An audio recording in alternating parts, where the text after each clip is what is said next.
You know, it's a great day when you get a call from an attorney at 4 o'clock. Hey, how's it going? I'm having a pretty bad day. I guess it just got worse, huh? Oh, man. We're going to be okay. Everything's sorry. fine. All right. Everything's fine. I cheered myself up today. Do you need me to loan you $20? Yeah, should I be worried or am I okay? I just seem worried. 20. Can you add like a handful of zeros? Long story. I cheered myself up just now by Googling the dog with the 6 tennis balls in his mouth. Yes. Well, that'll do it. You see that thing? What a great, it's a golden retriever, my favorite kind of dog. And he's got these tennis balls in his mouth. You can just hear him going, okay, Dad, I'm ready now. Throw one of the balls for me, will you? Will you please? But when I Googled that, I also ended up with that story about the kid that has the world's largest mouth gape. Oh, yeah. Oh, right. Did you see this, Willie? No, I didn't see it. It's a cool record, though. Yeah, the mouth gape apparently is a measurement from if you open your mouth. Tooth to tooth? Yeah, well, top two. Yeah, incisor to incisor. Is that what it is, or is it lip to lip? Oh, it may have been lip to lip. Lip to lip, like, it was? Yeah, I think it was lip to lip. But I don't think the gape starts until after the tooth. Cause This is a teenage kid from Pennsylvania. He's officially been given the Guinness World Record for the largest mouth gape. Philip Angus. Boy, that's really close to Phil. Philanus, yeah, it is. It's right there, yeah, one letter. With a big mouth like that, I think gay porn maybe in his future anyway. No, I go by Philip, okay? It's not Phil, I go by Philip. Even Philip Anus is. Yeah, Angus. Somehow works. Angus. Yeah. His sister, Connie Angus. And I'll tell you what, she is a good time gal. Yeah, her middle name is Lori, but she goes by her initial. Sure.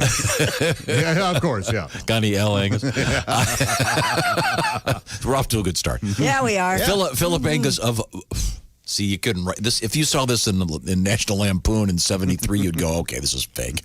Boyertown. Oh, all right. This is really... his mouth gape measures 3.75 inches. They went to a dentist to have this made officially. Pretty amazing. We measured ours. Who had the biggest? Tom? Good question. I forget who did. Christie's was like The smallest. the tiniest. Right. Makes sense. I forget who it was. I think it was me. I think it was. That Chick makes has sense. a very little mouth. I don't know. In any event, that kind of cheered me up. And then I also got this letter about this kid. This guy David writes, how many tennis balls can that kid fit in his mouth? Put him next to the golden retriever for a photo op. That would be funny. I couldn't agree more. The record for balls in the mouth, however, is Whoa. held All right. by Christy Canyon. so we'll get to that later. Anyway, hello everybody. Let's see now. Ace Cosby is our engineer. He's over there. Hey. Now in the big room right now, it's Ace. Yours truly. This is Tom speaking. That is Pat Godwin. No, wait a minute. That's Pat Godwin on the screen, but he's in a different building. Hi, Pat. Hi, Christy. Sitting in for Chick McGee, it's comedian Willie Griswold. Happens to be my son. Good morning. Thanks, Willie. And Willie, in the tradition of Chick. Nepotism. In the tradition of Now we Chick. looked far and wide to replace Chick. Is he getting today. cut coasters or money? He's getting, his money's been cut, all right.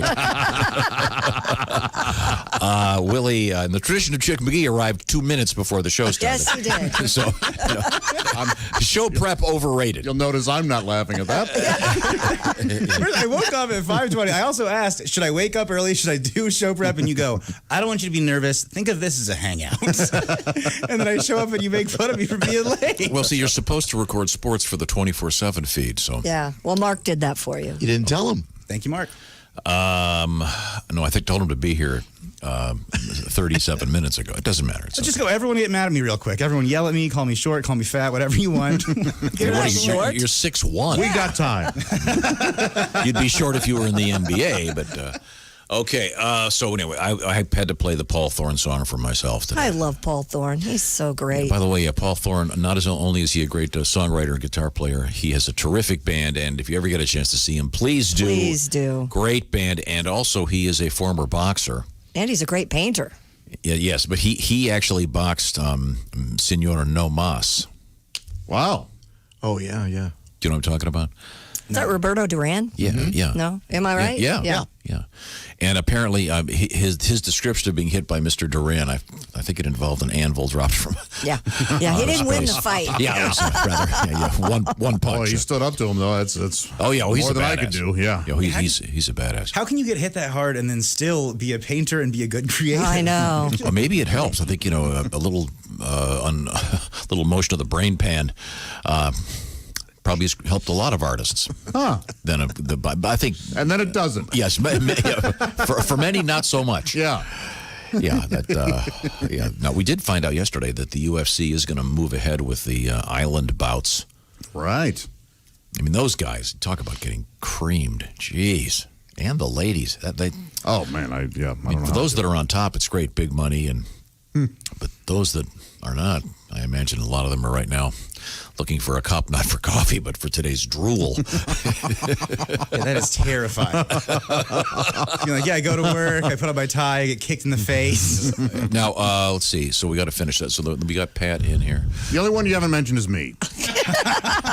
Your sidekick. Okay, sorry. It's Josh Arnold in the official sidekick chair known as the orangeinsoles.com sidekick chair. Now, Willie, I don't know if you're seeing this for the first time. It looks like it's from the set of a 70s era space exploration movie. It's Make it so. Bad colors. It's the color of an airport in 1973, orange and black. Yeah, it's awesome. No, it's It's got really, this lumbar pillow. really. It's Oh, the so chair may be nice. awesome. Yeah. But from a decorator This one standpoint, comes up. I think it's cool. Is that a gaming chair? It is. Yeah. Yeah, that's a pretty cool chair. Those are like all the streamers. Oh, they all have cool chairs like that. And Yeah. some have speakers in the sides of them, and they can massage, do all the things. I think it's a cool chair. I think it's perfect for Josh. I mean, you look at like a great athlete would have his own line of shoes. Josh will be coming out with the Josh Arnold chair for the man who doesn't particularly like to run or walk. Yes, I'm known for being seated. You know, I'd argue if I could. But so one of our guys went out and got that because it is the orangeinsoles.com official sidekick chair. That's Like the right. chair, yep. So since Orange Insoles doesn't make chairs, I jokingly said one morning, let's get something in orange. Sidekick chair, sidekick chair. So sidekick chair. come on. So John looked far and wide and he found that thing. I hope it was on sale. It's so ugly. I can tell you, I can tell you what he paid for. Easily a grand. What did I he pay looked at. for? Oh no, it wasn't a grand. Please tell me if it was What a is- grand, someone's going to wash my car today. What would you pay for that? What would I pay for it? I know I paid for it. What did I pay for Yeah, that? I think he paid about $150. Okay. This is my new favorite game show. What did Tom pay? We tell Tom what we got with his money, and he has to tell us how much it cost him. He has no idea. Oh, I'm used to that. I hate to quote a TV show, but you remember that old great Seinfeld episode where Jerry gets an expensive jacket and George goes, "How much you pay for that? 300? Yeah. 400? You paid $500. 500? I'm going to walk out of this apartment thinking you paid $1,000 for that. He just keeps losing his mind. Just losing his mind. So 150. I think it's about 150, 129 to 159. I think I saw different places. Well, that is That's cheap. reasonable for a chair. That's yeah, cheap. that's reasonable. Sits in every day. Real good. Wow. I don't like this chair as much as I'm I sure once that did. I'm sure there's some little kid in Asia whose hands are crippled from sewing it, but that's a pretty good deal. There we go. Good thing we're not getting political. We're just talking about children sewing chairs. Okay. Oh, I can get you all the way down to 119 at some places. For a gaming chair? Yeah. Oh, this one's like $500. Maybe I don't know. Maybe I'll have to I know look that at yours. we bought these chairs for the air booth, as they call it, these high quality chairs. I wonder what these things cost. I don't know. Stand up a minute, Josh, and turn that chair around for me. What do you want to see? My ass? Yeah, that's not the $500 let's see it. Give us a chair. turn. There you go. Josh stood up. That means you get to have an extra breakfast roll. You burned it off. A breakfast roll. Josh, I'm glad you're taking An the fat extra? jokes instead of me. So when I'm not there, it's you? Oh, yeah. When I'm at home, can have an extra piece of bacon there. He's a Chunky. bully. Oh, he is a bully. An extra piece. Oh, I got beaten up yesterday, so it's my turn. I'm sorry. If you're enjoying the show, you'll find this is an amazing statistic. If you listen to the Bob and Tom show on Raycon earbuds, it's 15% funnier.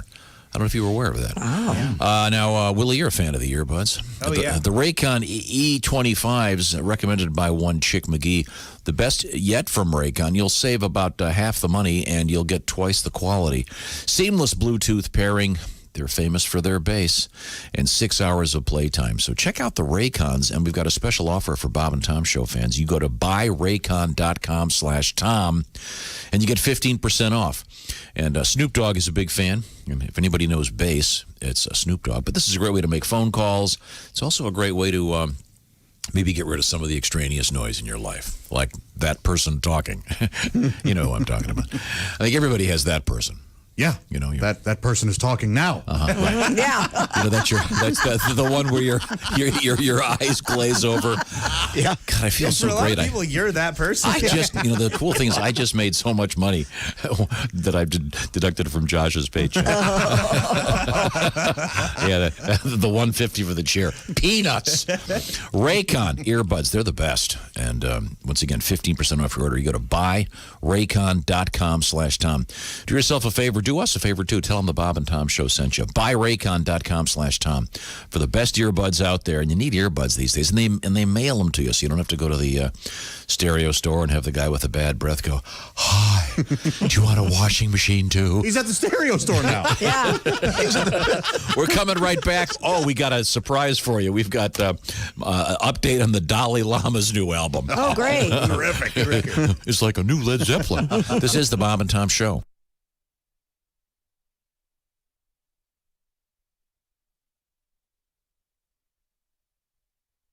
Hey, guy, it's Kid Tarmac. This is Bob and Tom 24/7.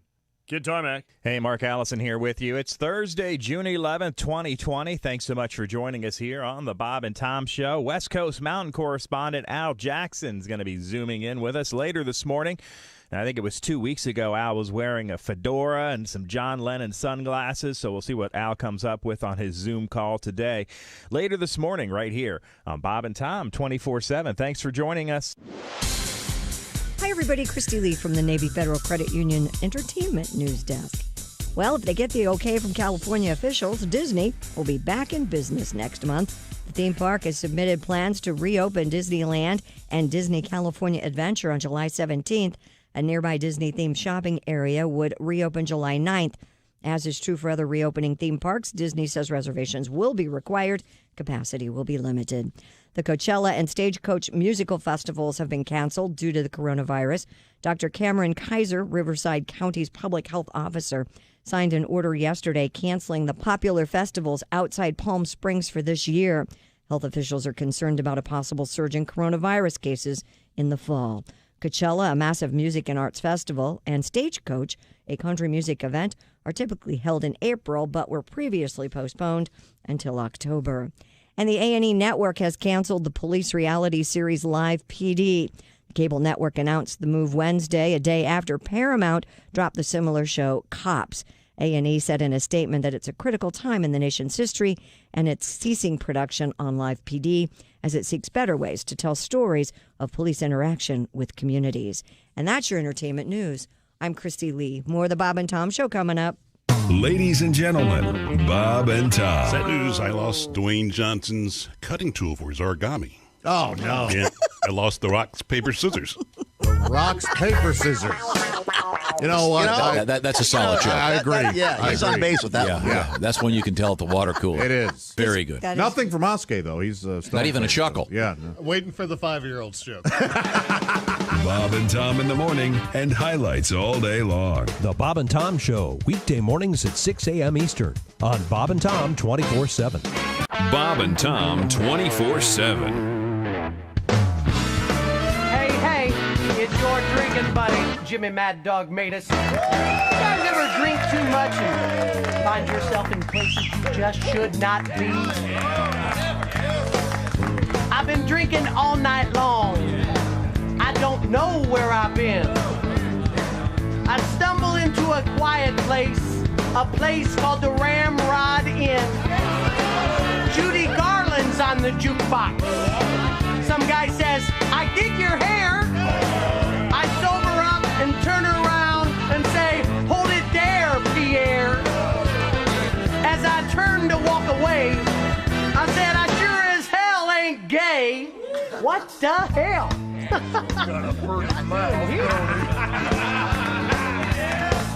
What the hell? What the hell am I doing here?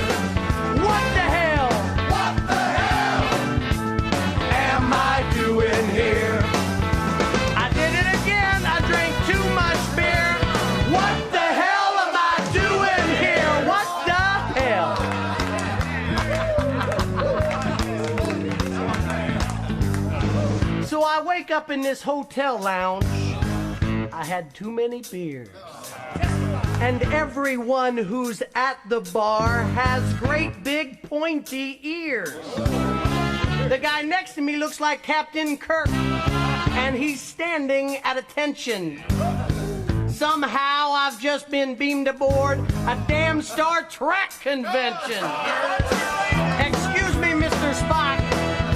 It's logical to give me another Rolling Rock. What the hell? When I say beam me, just give me another shot of whiskey, okay? What the hell? Am I doing here? I am telling you guys, this happens to me all the time. Last week, I wake up, there's geniuses all over the place. I don't know why I'm with a bunch of geniuses. I just thought Mensa Club was Spanish for a place for a guy to take a leak. Hey, dog! How long you been wearing panties? Ever since my wife found them in the glove box. Oh, my.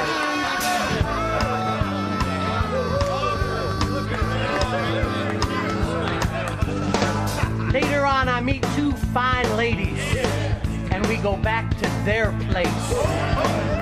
The blonde is dressed in leather.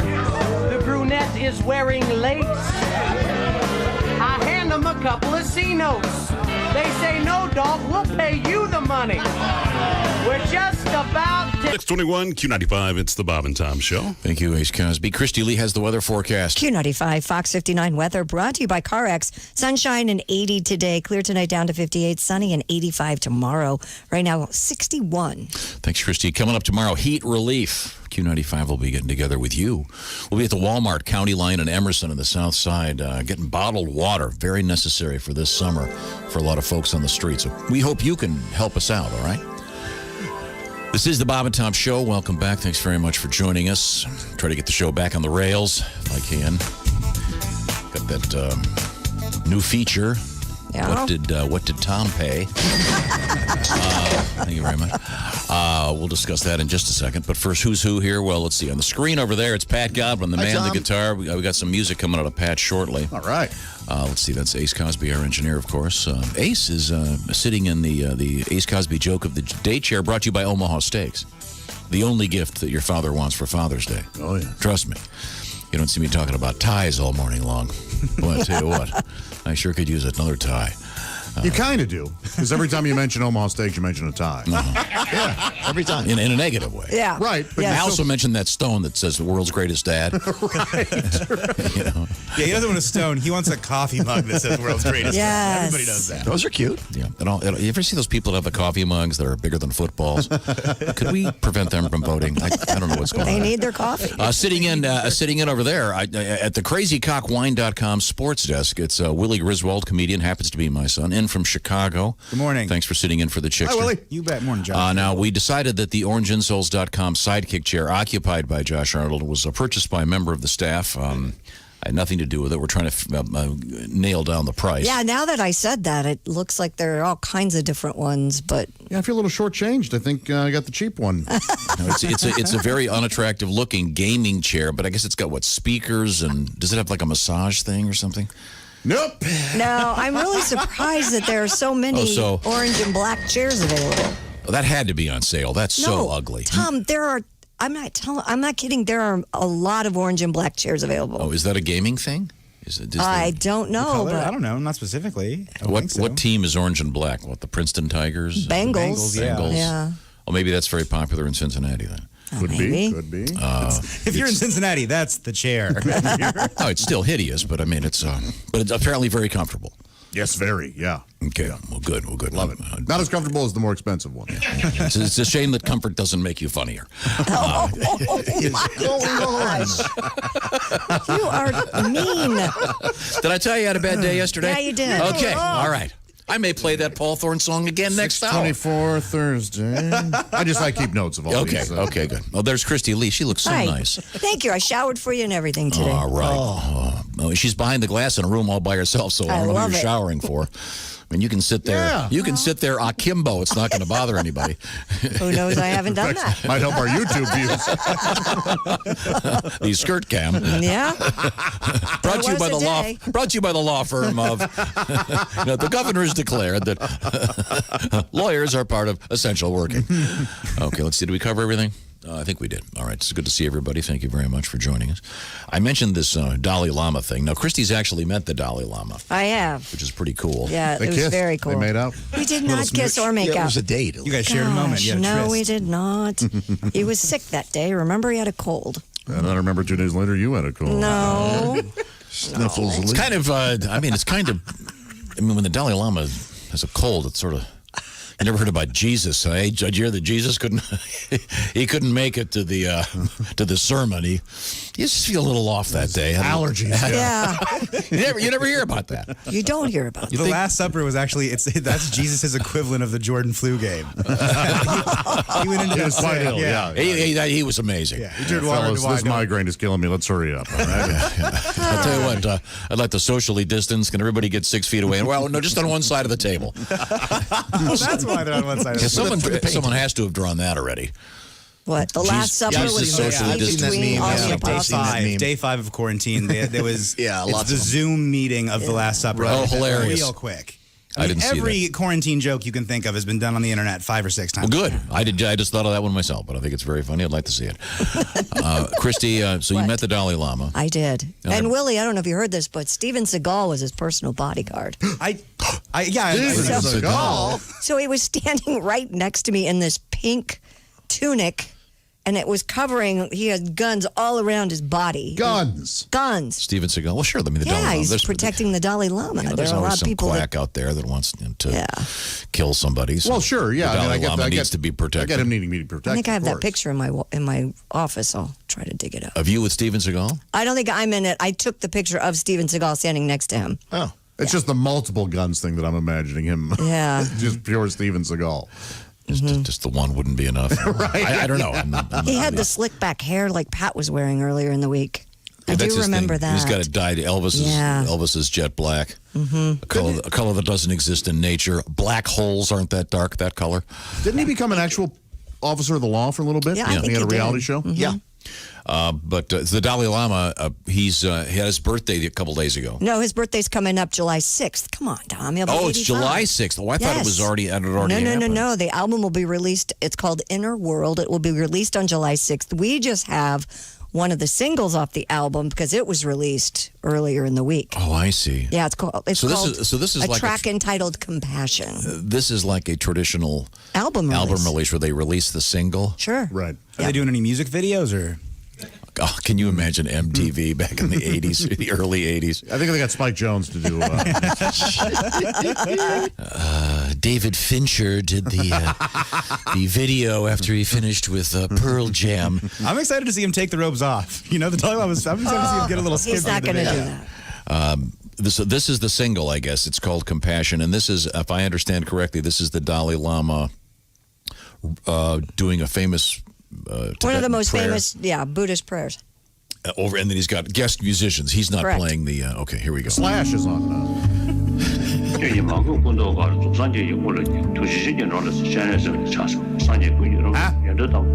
Now, again, he could be reading the menu. Right. At Denny's? Yeah, well, beautiful. yes, we've had this translated into some gibberish. Rootin', tootin', fresh and fruity.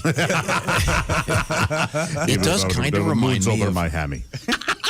It's over Miami. That's a great Denny's menu. It does kind of remind me of. I love gibberish rock lyrics. I do too. I'm a big fan. Almost every Steely Dan song. Beep bop Yeah. loop bop lop bam boom. That stuff. Or na na na na na na na stuff. Oh, I love that. Yeah. But no, I'm serious. I understand. there's It's fun to sing there's a along to. place for gibberish and course. rock and roll. So let's give this a legit listen here.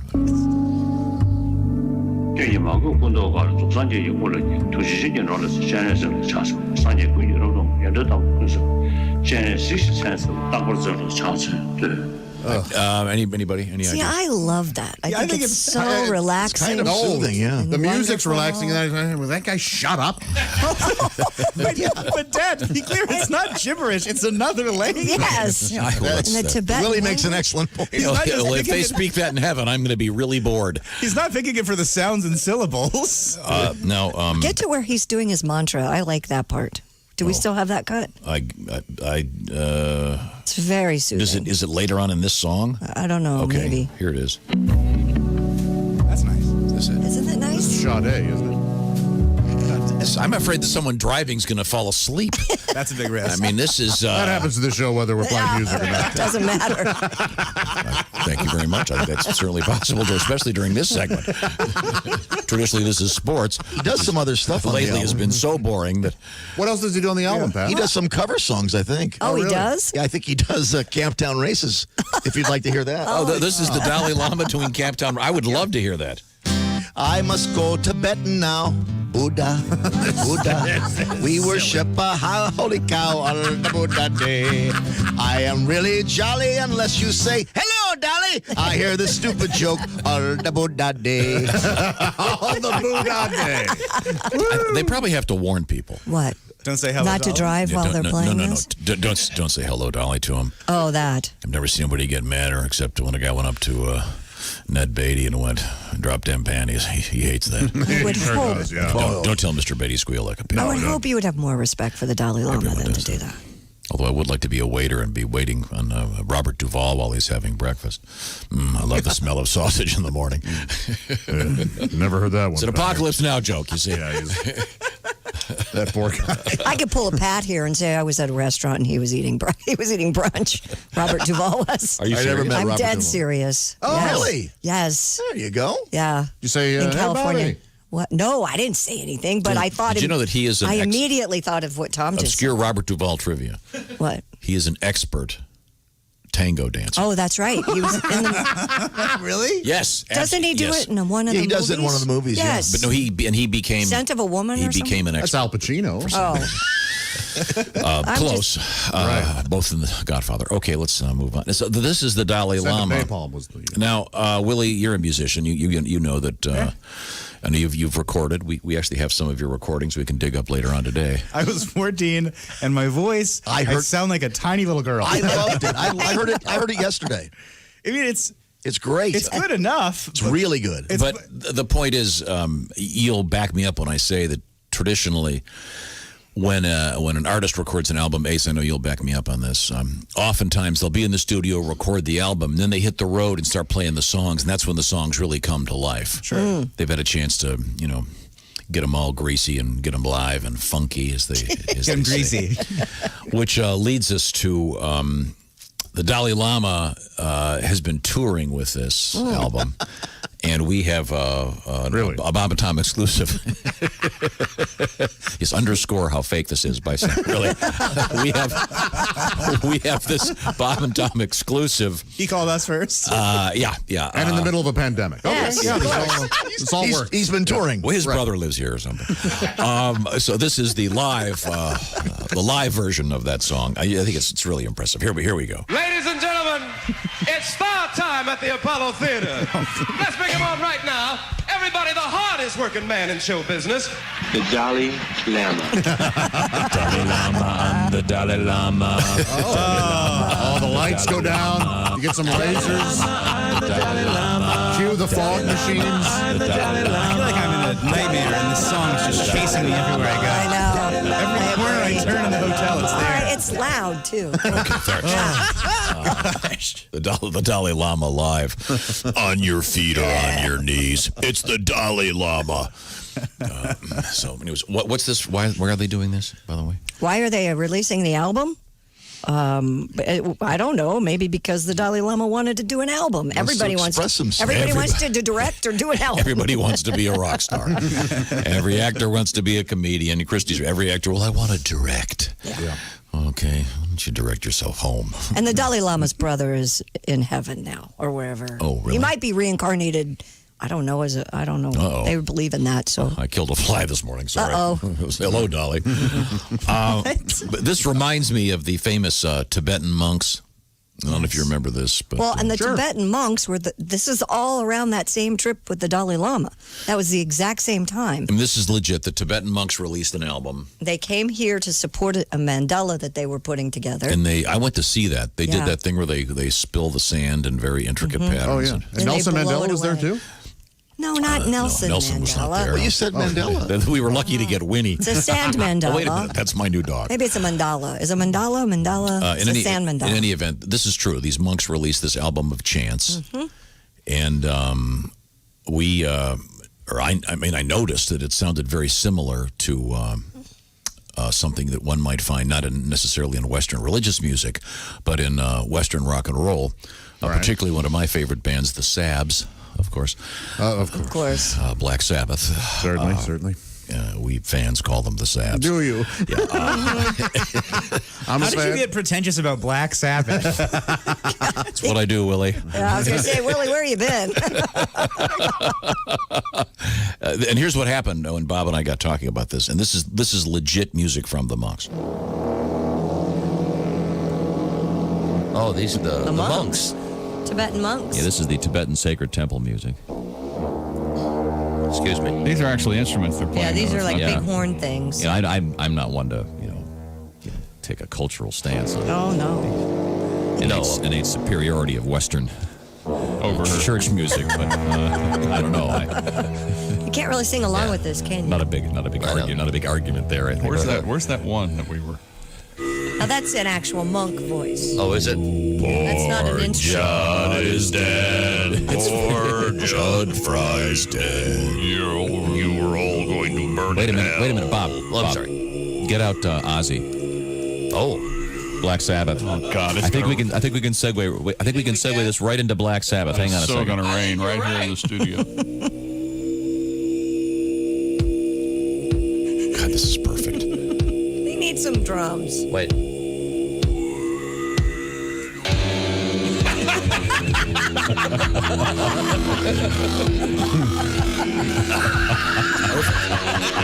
East meets West. Yeah. Free Tibet. Oh yeah. Free It's Tibet. almost too perfect. We're going to. Still there. You still got the monks going? Oh, yeah. Okay. That sounds great. Oh yeah.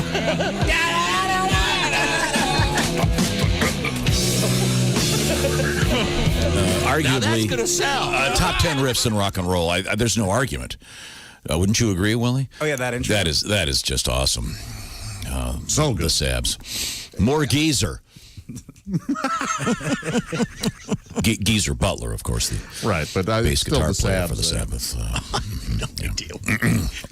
By the way, bragging about knowing the bass player's name is one of my least favorite qualities a person can have. Well, this show, of course, formerly the home of Bass Talk. Oh, yeah. Right. The only syndicated radio show in America devoted to I love that. the musical instrument, the bass guitar. Sure. I'm just hoping this show gets big enough that we can have a full-time bass player in the studio at all Oh, times. man. Oh, like that Mitch Hedberg record where he's got the bassist playing? Wouldn't that be great? So cool. We have Dean. He could play during. Dean's phenomenal. Yeah, but Right. he has other duties. I'm talking about we can put him in the In the one room we have left. we have that one glass. What do we call that room again? It's a booth. I believe you referred to it as the Nuremberg room. Oh, the Nuremberg. That's room. right. Yeah. So we were correct. Yeah. Yeah. Man, wouldn't that be great? To have a bassist? Let's have a bassist every morning. Stand up. It has to be stand up. You would like it for 2 days, and then you'd be going on break, and you turn to Josh and you go, can this bassist get over himself? I mean, really. Green onions during the read? I know a guy. That is insane. Yeah, Christy used to know a guy. Let's move on. Coming up, Father's Day. What have I been saying, Josh? What's the best gift for Father's Day? The steaks, of course. Not that rock or whatever with the world's greatest dad on it. No, boy, no. Oh boy, that's Not those metal balls that you pull one back and the rest go. Newton's Cradle. I actually like those. I like those They're too. relaxing Oh, and that's fun. seconds of fun. Yeah. That and the slinky. I also love a slinky, but were I a father, I would want that you know of. That is true. Yeah. Wow. Wouldn't it be wild if I got a surprise Omaha Steaks cooler on my porch? Yeah, from some 10-year-old in South Korea. Hello, Daddy. From Toledo, Ohio. No, it wouldn't be Toledo. Yeah, your show sucked, but afterwards. I heard about the Toledo. Well, Father's Day coming up, of course. Give Dad the gift he really wants.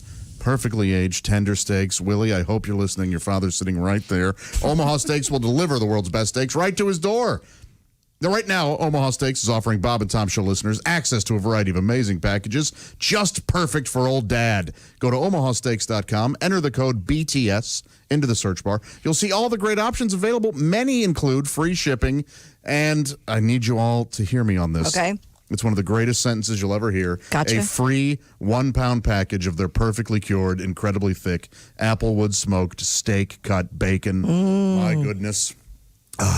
Eggs everywhere vote for steak cut bacon. That's exactly right. They demand to be served alongside. Break the yolk, dip the steak cut bacon, and say a prayer for Omaha Steaks because they're so good. Oh, man. They have a variety of Father's Day packages that include world-famous Omaha steaks, naturally aged at least 21 days for tenderness and hand-carved to perfection. Burgers, frank, sausages, perfect for grilling. Premium poultry and pork, cut by Omaha Steaks butchers and individually sealed for freshness and flavor. Tasty, easy-to-make side dishes, plus one-step family meals. Artisan desserts like those caramel apple tartlets. My gosh. Much, much more. Make Father's Day simple this year. Send Dad the gift he really wants. Perfectly aged Omaha Steaks. Get free shipping and free steak cut bacon with select packages. Visit omahasteaks.com. Type BTS in the search bar for the best Father's Day gifts today. Omaha Steaks. Oh, thank you very much. And coming up, we have the Batmobile in the news, more from the Dalai Lama, and feral chickens on the attack. It's like a Stephen King novel. This is the Bob and Tom Show. Got a comment? Our email is bobandtom@bobandtom.com. More Bob and Tom next.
Let's go around the horn here. Mr. Pat Godwin.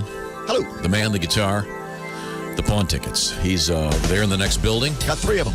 And we'll hope to hear from you soon, Pat. Ace Cosby's our man over there. He's our engineer, of course, and the proprietor of the Ace Cosby Joke of the Day. Brought to you by the aforementioned Omaha Steaks, the perfect gift for Father's Day. My son Willie is sitting in for Chick this morning. Hey. In the, as we like to call it, the crazycockwine.com sports desk. And for today's performance, I will give you 4 cans of Crazy Cock wine. Oh, how about that? Enjoy that. Wasted.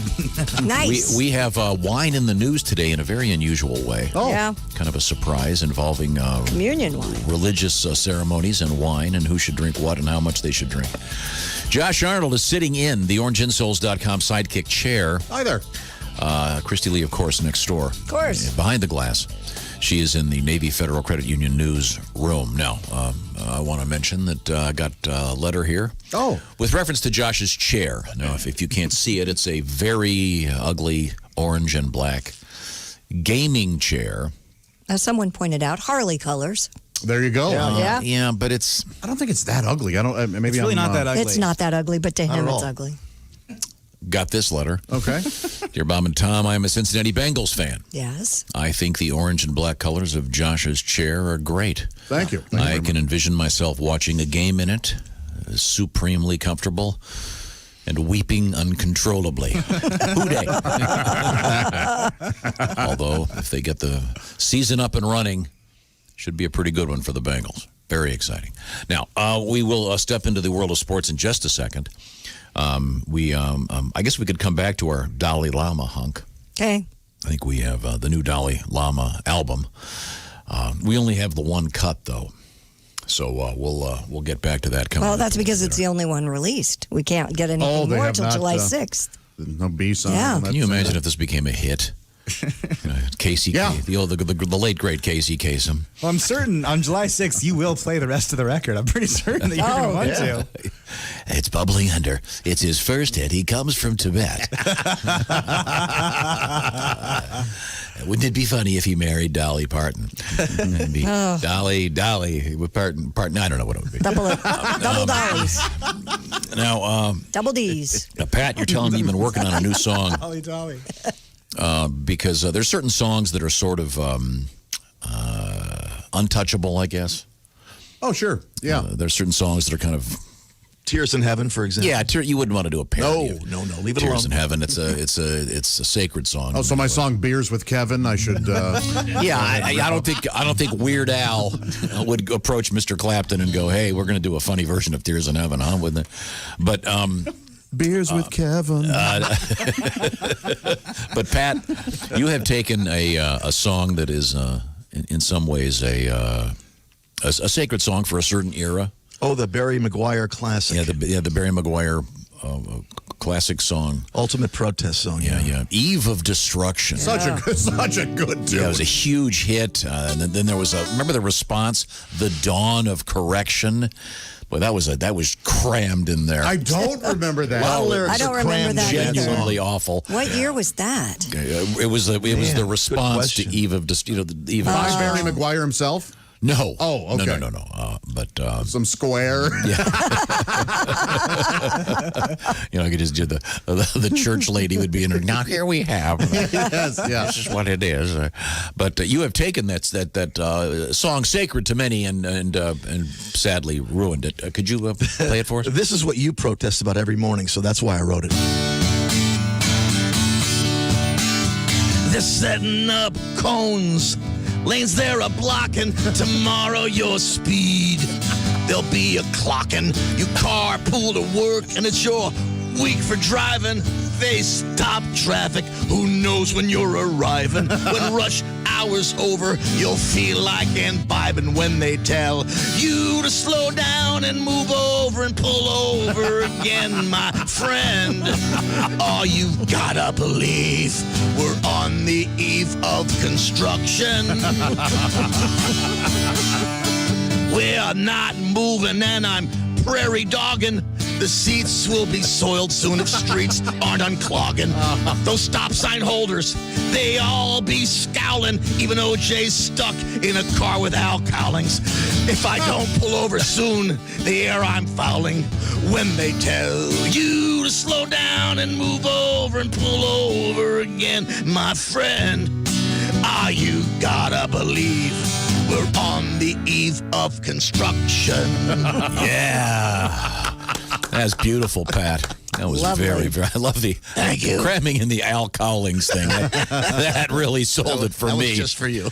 Yeah, and listen, slow down at those at this construction site. Seriously, I was only complaining yesterday because over the weekend here they shut down a place that had been shut down all last summer, and I figured what could possibly need to be fixed now. That was the only reason you complained yesterday? Really, I find that hard to believe. I saw you at about 3. You were complaining. Yesterday. The only reason I complained about construction, your mic can be turned off. Oh, boy. No, be careful. I hate it when those people speed through. You're going through some construction zone, people are working, the guy behind you. Show some respect. Right. Yeah, those Please, workers. please. You just show respect all across the board. Yeah. Coming up, we have, I was going to say, some sports from Willie over there. Yeah. Look forward to that. And a couple of other surprises I'm kind of excited about. All right. Coming up on today's show. And by the way, if you're living in the UK listening and you're single, Boris Johnson has okayed sex for you. Oh, Yeah. how about that? Yeah. And on a limited basis. And I'm not sure if they're specifying what type of sex, but it's UK, so we can assume a lot of sodomy. The buggery. What happened? We'll come back with that and more. This is the Bob and Tom Show. Want to share something? Send us an email. bobandtom@bobandtom.com. This is the Bob and Tom Show.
Bob and Tom.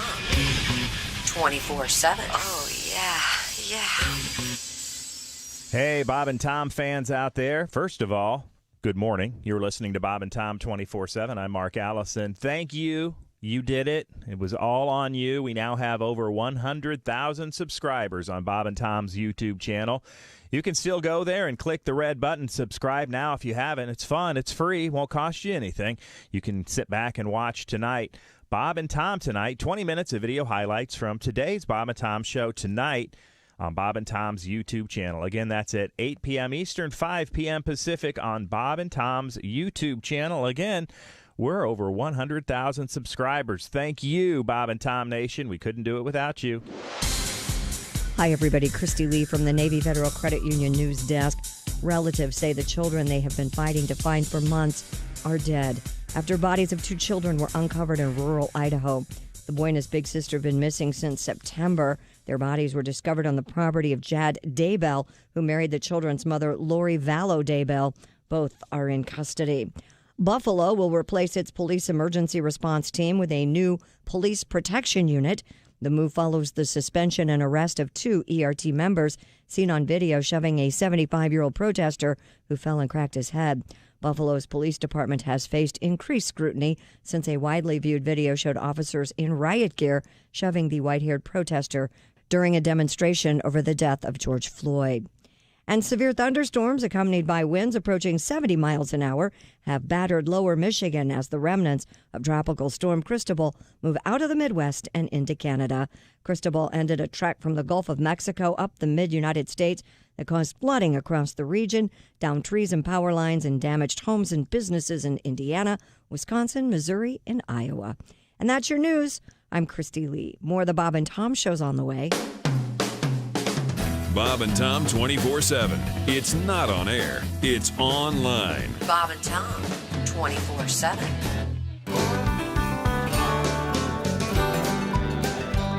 We were sitting around the bar last Friday night just drinking and wondering what it'd be like if we picked the right numbers and hit the lottery.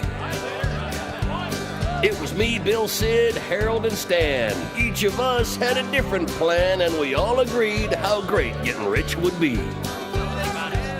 Well, the first thing I'd do with all that cash is throw myself one hell of a bash. There'd be beer and hookers, pimps, and a circus clown. Then I'd get a new couch and reclining chair, maybe 4 mag wheels and central air. I tell ya, I'd have the classiest trailer in town. So next week when each winning number falls, I hope to see that lottery girl pulling out my balls. $1 million would sure improve our lives. We could quit our jobs and dump our wives.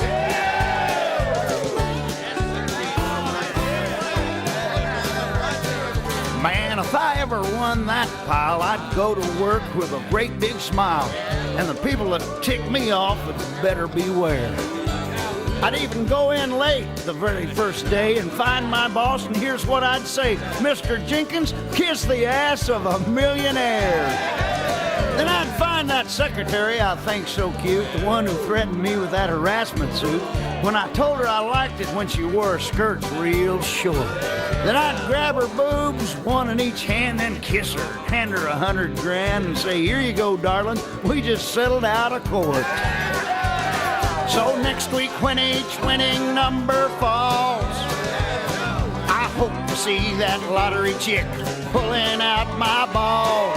$1 million would sure improve our lives. We could quit our jobs and dump our wives.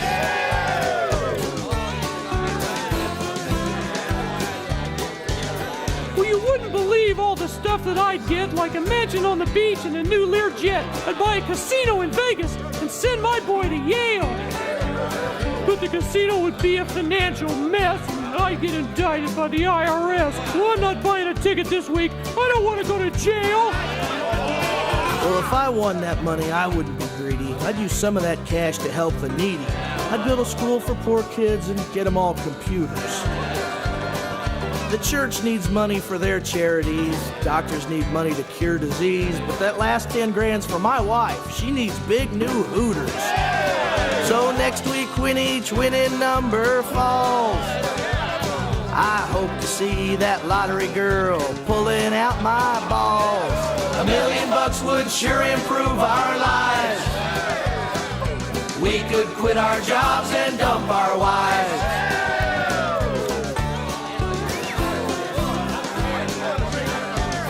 Then everybody turn my... One Q95, it's the Bob and Tom Show.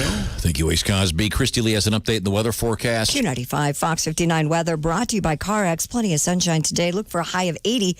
Clear tonight, down to 58. Sunny again tomorrow, high 85. We got a 10-day stretch of great weather coming up. All right. Currently 61. Oh, well, thank you very much, Christy. That sounds great. Great day tomorrow. Great day to help out somebody else. We call it heat relief, collecting bottled water on the south side. Details coming up.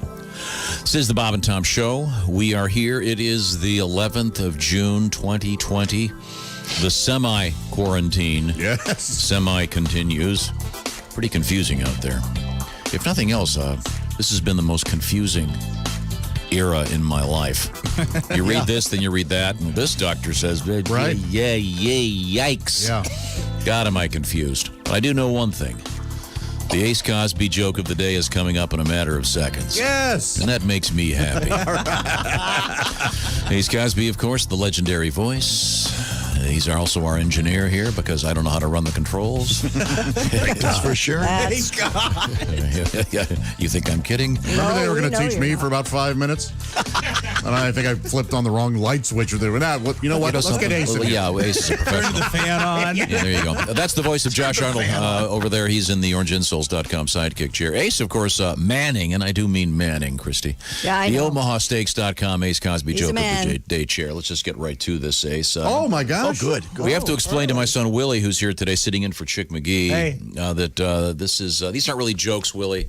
These are cultural observations brought to you by OmahaSteaks.com that says the only present for Father's Day are steaks. Go ahead, Ace. As you said, the semi-quarantine restaurants are opening up again. Yeah. I was at this cool one the other day. It's called Karma. At Karma, they don't have a menu. Get what you deserve. That's funny. I enjoyed that very That's much. pretty darn good. I've never witnessed one in studio. That's a pleasure. It is. That is an absolute It's pleasure. quite a treat. He sells You it. commit. That's great. It adds quite a bit, and he's always got it memorized. Yep. Yeah. For the most part. And, those are great. Thank you very much. Omaha Steaks brings you the Ace Cosby joke of the day very proudly. Now, Nice. Willie is here, and he's sitting in for Chickster at the CrazyCockWine.com sports desk. Now, Willie and I, at one time, were you a senior or a junior in high school? I have to be a sophomore because Sam just went off to college. Okay, so it was essentially the two of us and Charlie living in my house, and there were no ladies around. So every night we decided we were going to get into a steak marinade scientific experiment. Okay. Find the best marinade. Very Yeah. scientific. Yes. So the science was buy 2 steaks every night, different marinade, and see how long we could go. What about Charlie? Did you not feed him? He would only eat food from fast food restaurants. He just got pizza, right? Every night he got pizza. Charlie would, he would turn down steaks. I forgot we'd have. Are you kidding No, me? Swear. no. Swear. And then it was great. It was really fun. Do you remember what marinade ended up being your favorite? best? Some version of like Worcester and hot sauce. I mean, They were great. And then I stopped by my doctor's office and set the world's record for during one particular test. Get it up on the for the next month. Could have been. I Your don't doctor know. goes, what are you trying to dodge the draft? Why are you eating steak every night? But God, it was worth it. I'm anti-marinade. What? I am too. I Salt and understand pepper. being anti-steak sauce, but anti-marinade seems a little. No, I don't think I've ever ruins- I think it marinated ruins a the steak flavor. steak. I'm with you. I just want to taste the steak with wanna maybe a yep. little Salt and some pepper. seasoning. Now, maybe. this may sound odd coming from me because I do believe that anyone who has flavored iced tea should move to a different country. Right? But over the course of time, I did find that I did enjoy some of the marinades, although I do not use them at present. But Gotcha, yeah. Oh, I'm sure they were good, but I just... But I will also say that there are occasions where A1 steak sauce is really, really good to have around. Really? I agree. Oh. Every once in a while. It's particularly good with steak fries. Never had it. Well, of course, and I'm with Bob on this. I do not care for steak fries because, of course, too much potato. I'm a fan. I like the thinner fries. I was saying I have a pal who will only eat steak or burgers with A1 sauce. Wow. He won't have it without it. And he probably cooks it like well done. He wants a well done burger, Yeah. no cheese, and wants a steak medium. Yeah. He'll learn. He's my friend Colin. He's an idiot. You guys.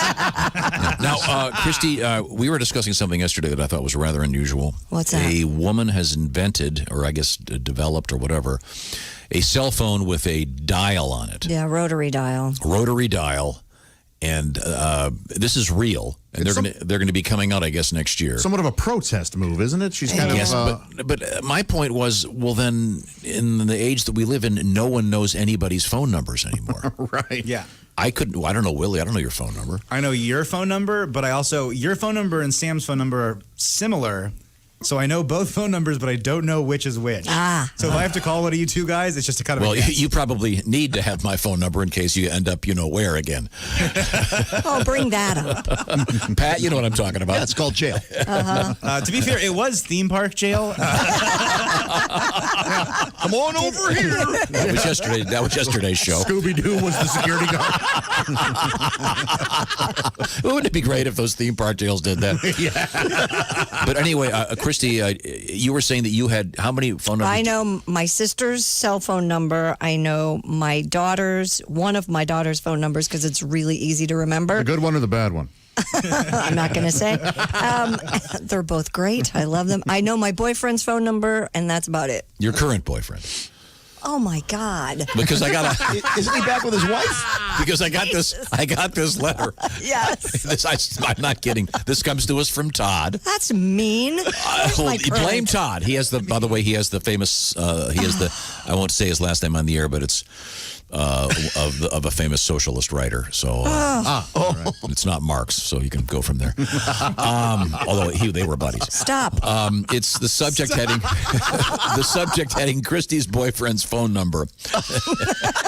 I'll read the complete paragraph that follows. Is one sentence. It says, "Ray, Christy's boyfriend's phone number. As a general rule, they're not around long enough for her to memorize them." Oh my God! What a terrible thing to say. Then why did you say it? Yeah. Then why'd you bring it Why up? did you read it with such glee? Don't shoot the messenger.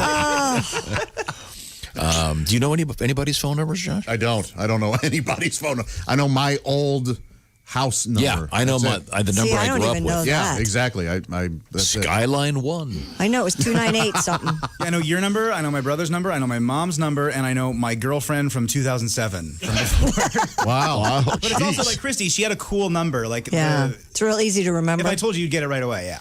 Josh, I've ever told you this story. I had a cool number once. I'd bought my first house. Yeah. And I moved in, and in those days, you would call them up, and they'd give you a roster of numbers you could get. And went, oh my, this one's so cool! Was it a Because 420, it was the 69? local exchange, Right. Which at the time I think was like 823, but it was like that followed by a. I'm not going to say what it was. Sure, but it was sure. like a very easy Cool to number. remember. Cool. So this is so great. I got the number. First night I had it, it rang every 5 minutes. It had belonged to a pizza place. Oh, man. Lesson learned. No, this is not Mark Susie's Pizza. Okay, thanks very much. Thanks You for should have just started just taking orders. Yeah. Actually, mess with people. Got a new number. We'll be there in 5 minutes. That's one of the greatest things about cell phones now. Your phone number just goes with you when you get a new phone. You don't have to worry about having a new phone number all the time. Yeah, it's pretty great. But aren't there times you wish that you didn't have your number? Well, you can block people, Tom. You always have somebody in your life you wish would lose your number. Yeah. You can just block them. It's easy. Or a few dozen. We were. Pat played a brilliant parody earlier about construction, but I mentioned it was based on a classic song from the '60s. That typically you don't hear this on so-called oldie stations because I think it's so of a certain moment and so dated. Yeah, you don't. They'll play whatever Ronnie by who's that band? Ronnie. From New Jersey. Ronnie. The Jersey Four Seasons. Yeah, the Four Seasons. Yeah. Ronnie? Yeah. Ronnie. Oh, dreadful music. What? Yeah. How does it go? Ronnie. It's those Big Girls falsetto. Don't I Cry. hate the Four Seasons. Sorry. If it weren't for Paolo, they never would have been successful. Here is but this is the song I was talking about.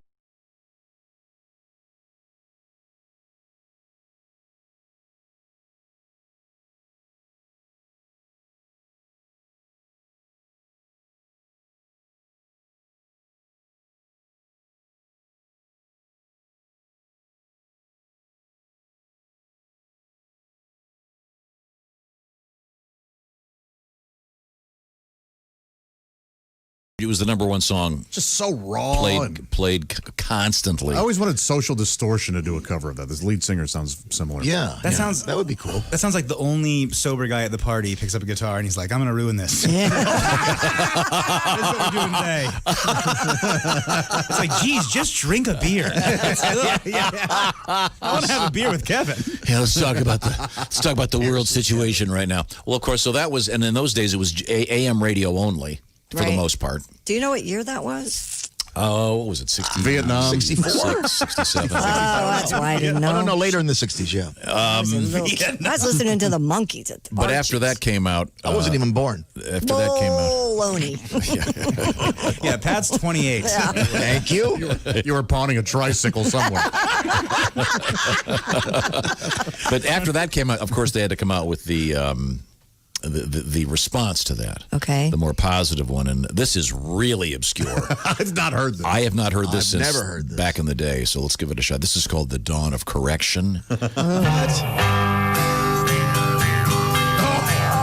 it's got a that. mouth harp. terrible. A mouth harp. Yeah, it's got that doing. Oh, I thought Dean made that. I thought that was a joke. That is so Sounds silly. like a joke. Yeah, that's a.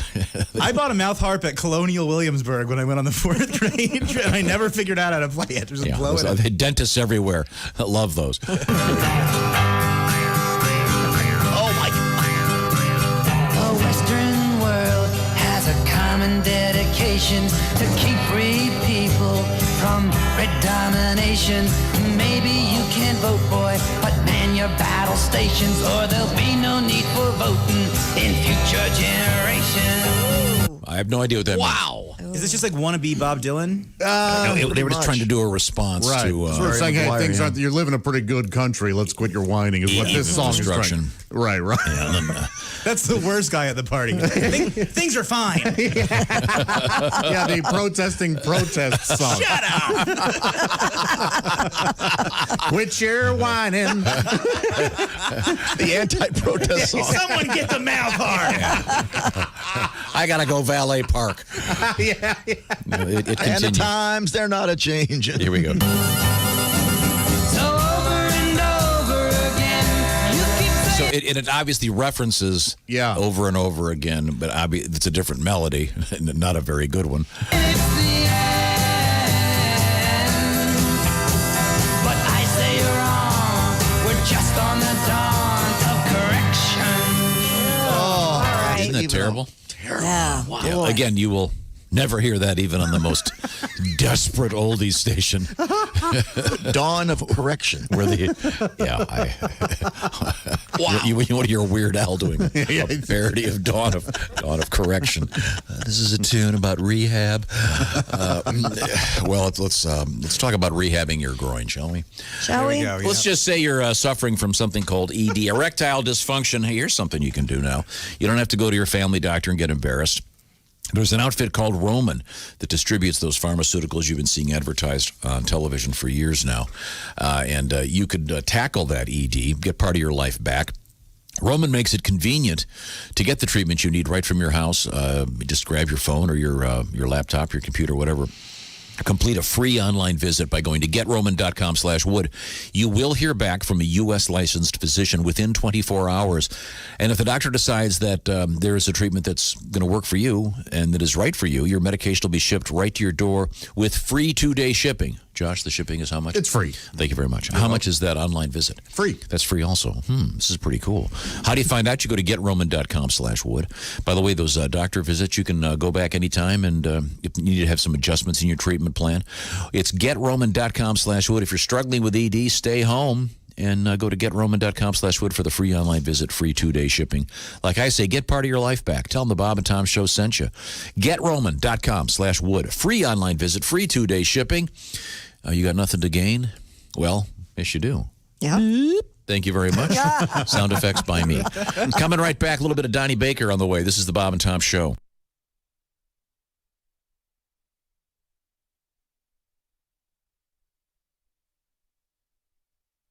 Bob and Tom 24/7. His name is Al Jackson. When he's not on with us, having a quiz for Tom to get him a little more hip, street, urban, however you want to describe it.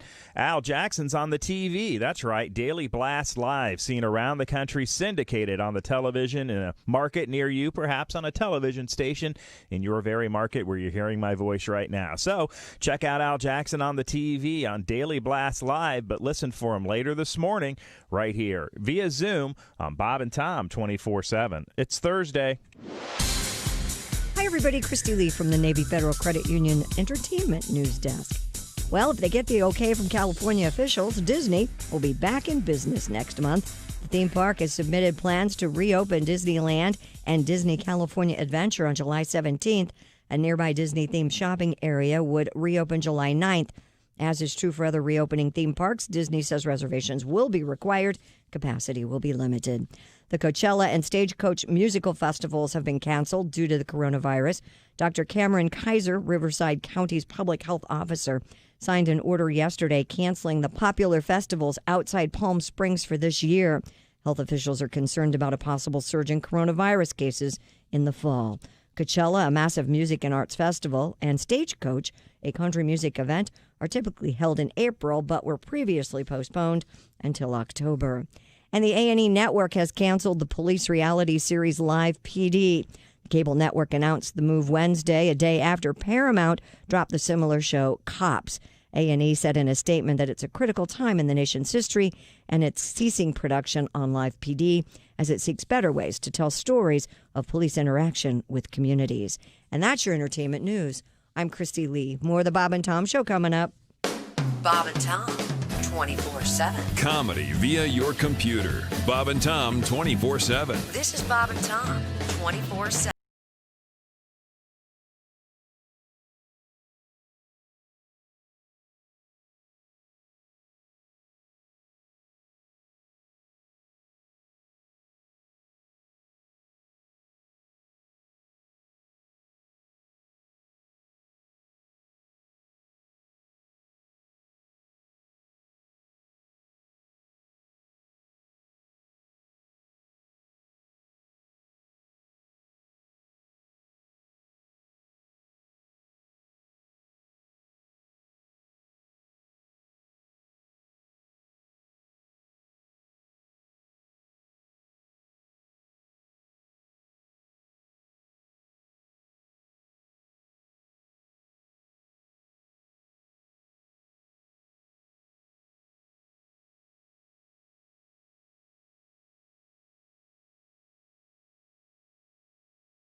Bob and Tom 24/7. Yeah, but it turns out I don't sleep well anyway. I've been grinding my teeth. I didn't know I grind my teeth until I woke up. My husband was pouring coffee beans into my mouth. What a weird way to save time in the morning. No kidding, but it's fresh coffee.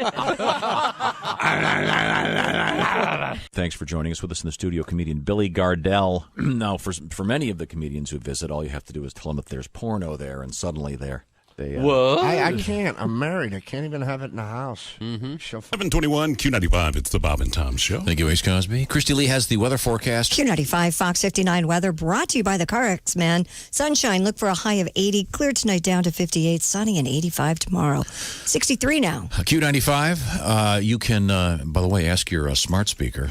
Just found out how smart that smart speaker is. Tell them to play the Bob and Tom Show every morning. Crisply bring it on about 5 a.m., please, dear. Welcome back to the Bob and Tom Show. Thanks very much for joining us. A slightly different lineup today. We'll go by height. This may take some... Christy Lee is shortest. You'll find her at the Navy Federal Credit Union news desk. Yes, sir. I'm second, probably. Yeah, probably Pat Godwin. He's in the around the corner of the Fudges Made room. In the other building. I think the four of you are pretty close. We see him. I think that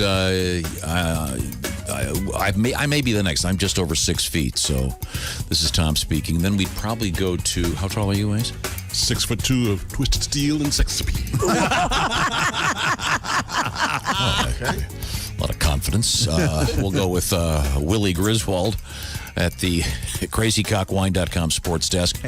Josh Arnold at the orangeinsoles.com sidekick chair. And Ace Cosby at the modesty suite that is the omahasteaks.com Ace Cosby joke of the day. Day thing, whatever it's called. Joke of the day thing? Desk, I don't know. Someone write this out. What do you think I am? A book? All right. No. We think I am a book. A professional? I don't know. That's what I always thought. The Bob and Tom Show, where we put the F in professional. Thank you very much. Now, we've been reviewing a lot of obscure things today. I think we'll continue to do that. We have music from the Dalai Lama. We have Barry Maguire, Eve of Destruction. The band, the Spokesman with the Dawn of Correction. Oh, boy, I love it. It is. It's quite something. Hear a little bit more. Train wreck. It is a train wreck. There are buttons to push into mighty nations, but God, this would have been great if it had been a parody. It sounds like it's supposed to be so funny. Close to a parody. Yeah, just so sincere. It's so lame. Yeah, it's like force feeding you their mess. Yeah. Who is that? Square and the Tone Deafs? Can you imagine? In the height of like the 60s, these guys came out and went, well, things aren't that bad, folks. Well, for you folks. Man, oh man. Thank you very much. Yeah. Okay, well, we're going to move on from here. Did I mention my son Willie is over there? Okay, there's Josh. Did I cover everybody? I think so. I think we got that done. Okay, sorry. The caffeine really hasn't kicked in yet. So we. Okay. Oh, there it goes. The track phone hotline. Hello, Bob and Tom Show. Hey, Bob and Tom, it's Donnie Baker. Hey, Donnie. How are you? Hey, Tom, I heard your son Willie's in there today. That's right. Yeah, morning, Donnie. Hey, Willie, man, I've heard of take your kid to work day, but that usually stops by the time the kid's out of kindergarten. But I guess people being stuck at home for the last 3 months, everybody's taking their kid to work. Good point. You know, my mom Phyllis worked with a stripper that was carrying twins up until she delivered right on Pervert Road. Is that right? I swear to God, Josh. You laugh, Christy, but the fact remains, Xanadu's was the only strip club in history to have a baby shower stage. I swear to God, Stone Phillips did a big story on it. Did he? Even let the regulars cut the cord. Anyways, I heard that story yesterday about Michael Jordan catching that 400-pound fish, some tournament he's in. Yeah, some kind of marlin tournament somewhere. It's pretty cool. He's probably bragging about it, but I bet he didn't clean the fish himself. I bet he wasn't even on the boat. He wasn't even there. All right, thanks for getting it, Steve Kerr. Jim Gray wants to talk to me. Hey, can you imagine trying to clean a 400-pound fish by yourself? That'd take all week. Oh, yeah. There ain't a deep freezer big enough to hold all them catfish nuggets. On the other hand, can you imagine trying to mount a 400-pound fish? Man. No. Had to feel like he was reeling in Charles Barkley. Well, they said Jordan caught it, but you're right, Josh. To be honest, you know, his boat's probably got a crew of like 45 guys. And $100 said he probably didn't so much as even bait the hook. Right. Or let Scottie Pippen do all the work, and he took all the credit. Hey, Ace, you know why Jordan always invites Dennis Rodman fishing with him? No, why? Because he can bring the worm. Of course. Yep. Put that in your rotation. Man, the only reason why we're hearing about this is because it's Michael Jordan. You know? Oh, and spoiler alert, Christy, when you read that yesterday, I guess that fish wasn't even the top 3 fish caught the whole day. That's correct. That's right. I think it was top 5, wasn't he? Top 5 or 6? Yeah, but we didn't hear about them other guys that don't even know their names. Right. Since when do you make the news for being the 4th goodest at something? When you're Michael Jordan. Who came in 4th at Talladega? Who came in 4th the Super Bowl last year? Well, who headlined the 4th Farm Aid? Good point. Probably Johnny Hates Jazz or something. You can't tell me because nobody remembers or cares. Oh, and spoiler alert, Jordan's boat, they said his name Catch 23. That's a pretty good name. It is, yeah. Maybe he should have named his boat the LeBron. You know? That way he could have traveled around the world for free. I see. Maybe I'll rename my boat to Catch 24, see if I can get Jordan to buy it. Hell, he's already got, 23 other boats. What's one more? No, that's not. I don't think that's... Never mind. We used to call Angel Skinner's there, Jordan. Oh, really? Yeah, because she wore high tops and had 6 rings in her. Okay. Oh, boy. That's very All right, yeah. Yeah, that's true. Michael Jordan caught a 442-pound marlin a couple days ago. Yeah. And it's part of the Big Rock Blue Marlin Tournament. Off North Carolina, isn't it? Exciting. Yeah. That's got to be amazing. The overall purse, $3.3 million, which is almost enough to buy one of those boats. Bringing in a fish like Have that you seen the pictures of these boats? God, are they cool. And bringing in a fish like that is so hard. Oh, it's tiring. I can't imagine. And I'm not sure what the rules are. Are you allowed to have help? Well, you're strapped to a yes. chair usually, and you've got the holder. Do you take turns? You can. I would think. Right. There's, by the way, as a bonus prize of $550,000 if you land a 500-pound blue marlin. Man. Wow. So kind of a cool thing. We'll see what happens. The tournament actually is continuing as we speak. You guys talking about a 400-pound marlin? Not you, Marlon. Not you, Marlon Brando. Is marlin good eating? I don't know. Is that a good eating fish? I have no idea. I would think if it's that big, man. I would mount it. There would be no cutting it up or anything. Where would you put it? Next to your Chucky doll? Oh, I'd put it. Where would you put it? No. I would think you'd put it on The a only wall. doll next to my Chucky doll is my bride of Chucky doll. Thank you very much. Tiffany and of course, I think you're going to have Charles. some extra room for it pretty soon. Oh, man. What happened just now? Hello, Bob and Tom Show. Yeah, this is Dick Hitchwater sitting in for Pickles Dillhofer. And this is some other news.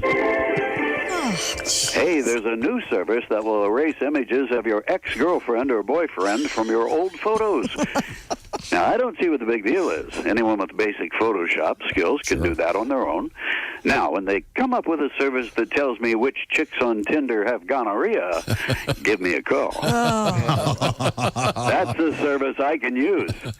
Happy birthday to Dr. Francis Crick, the co-discoverer of DNA. Of course, any hotel maid will tell you she discovered DNA way before this guy did. You know what I'm talking about, Josh. Certainly, yeah. Pick on Josh, Dan? Jeez. Sorry. A Kentucky man has been reunited with his class ring after more than 20 years. The ring was discovered as demolition began on the building where it was last seen. Stephen Turner of Owensboro said he lost his Apollo High School class ring at a party at Gabe's Tower in Owensboro in 1998, and he didn't see the item again until a Facebook post was brought to his attention. Coincidentally, he was voted most likely to lose track of his stuff by his high school classmates. Oh, well, of course. Author Madan Kataria says in her new book, Laughter Yoga, that children laugh up to 400 times a day, but that number drops to 15 times a day for adults. She asks, where is our laughter? Well, for this reporter, I think I lost my laughter when I pulled a hamstring doing yoga. A 10-foot-long great white shark killed a surfer in Australia over this weekend. Nearby beaches were cleared of swimmers and surfers, and they remain closed for 24 hours. Sunday's incident was the third fatal shark attack in Australia this year. So parents, when you get upset that your child is wasting their life playing video games, remember, every hour of Fortnite that your child plays is one less hour they have to be eaten by sharks. Good point. Yes. Okay. You can't argue with that. Hey, don't want the bug? Give a hug. A full body squeeze is safer than shaking hands when it comes to avoiding the deadly embrace of the coronavirus, according to a Belgian virologist. Of course, that's what you're supposed to say when you attend medical school on the Harvey Weinstein Scholarship. Weinstein. The joke would have been funnier if you got the name right. I don't know about that. Yeah, I don't know. You say tomato, I say tomato. Oh, hey now, Josh. You know what I'm talking about, Josh. Yeah, that's right. AARP Magazine has put together a playlist of songs of hope and happiness for old people.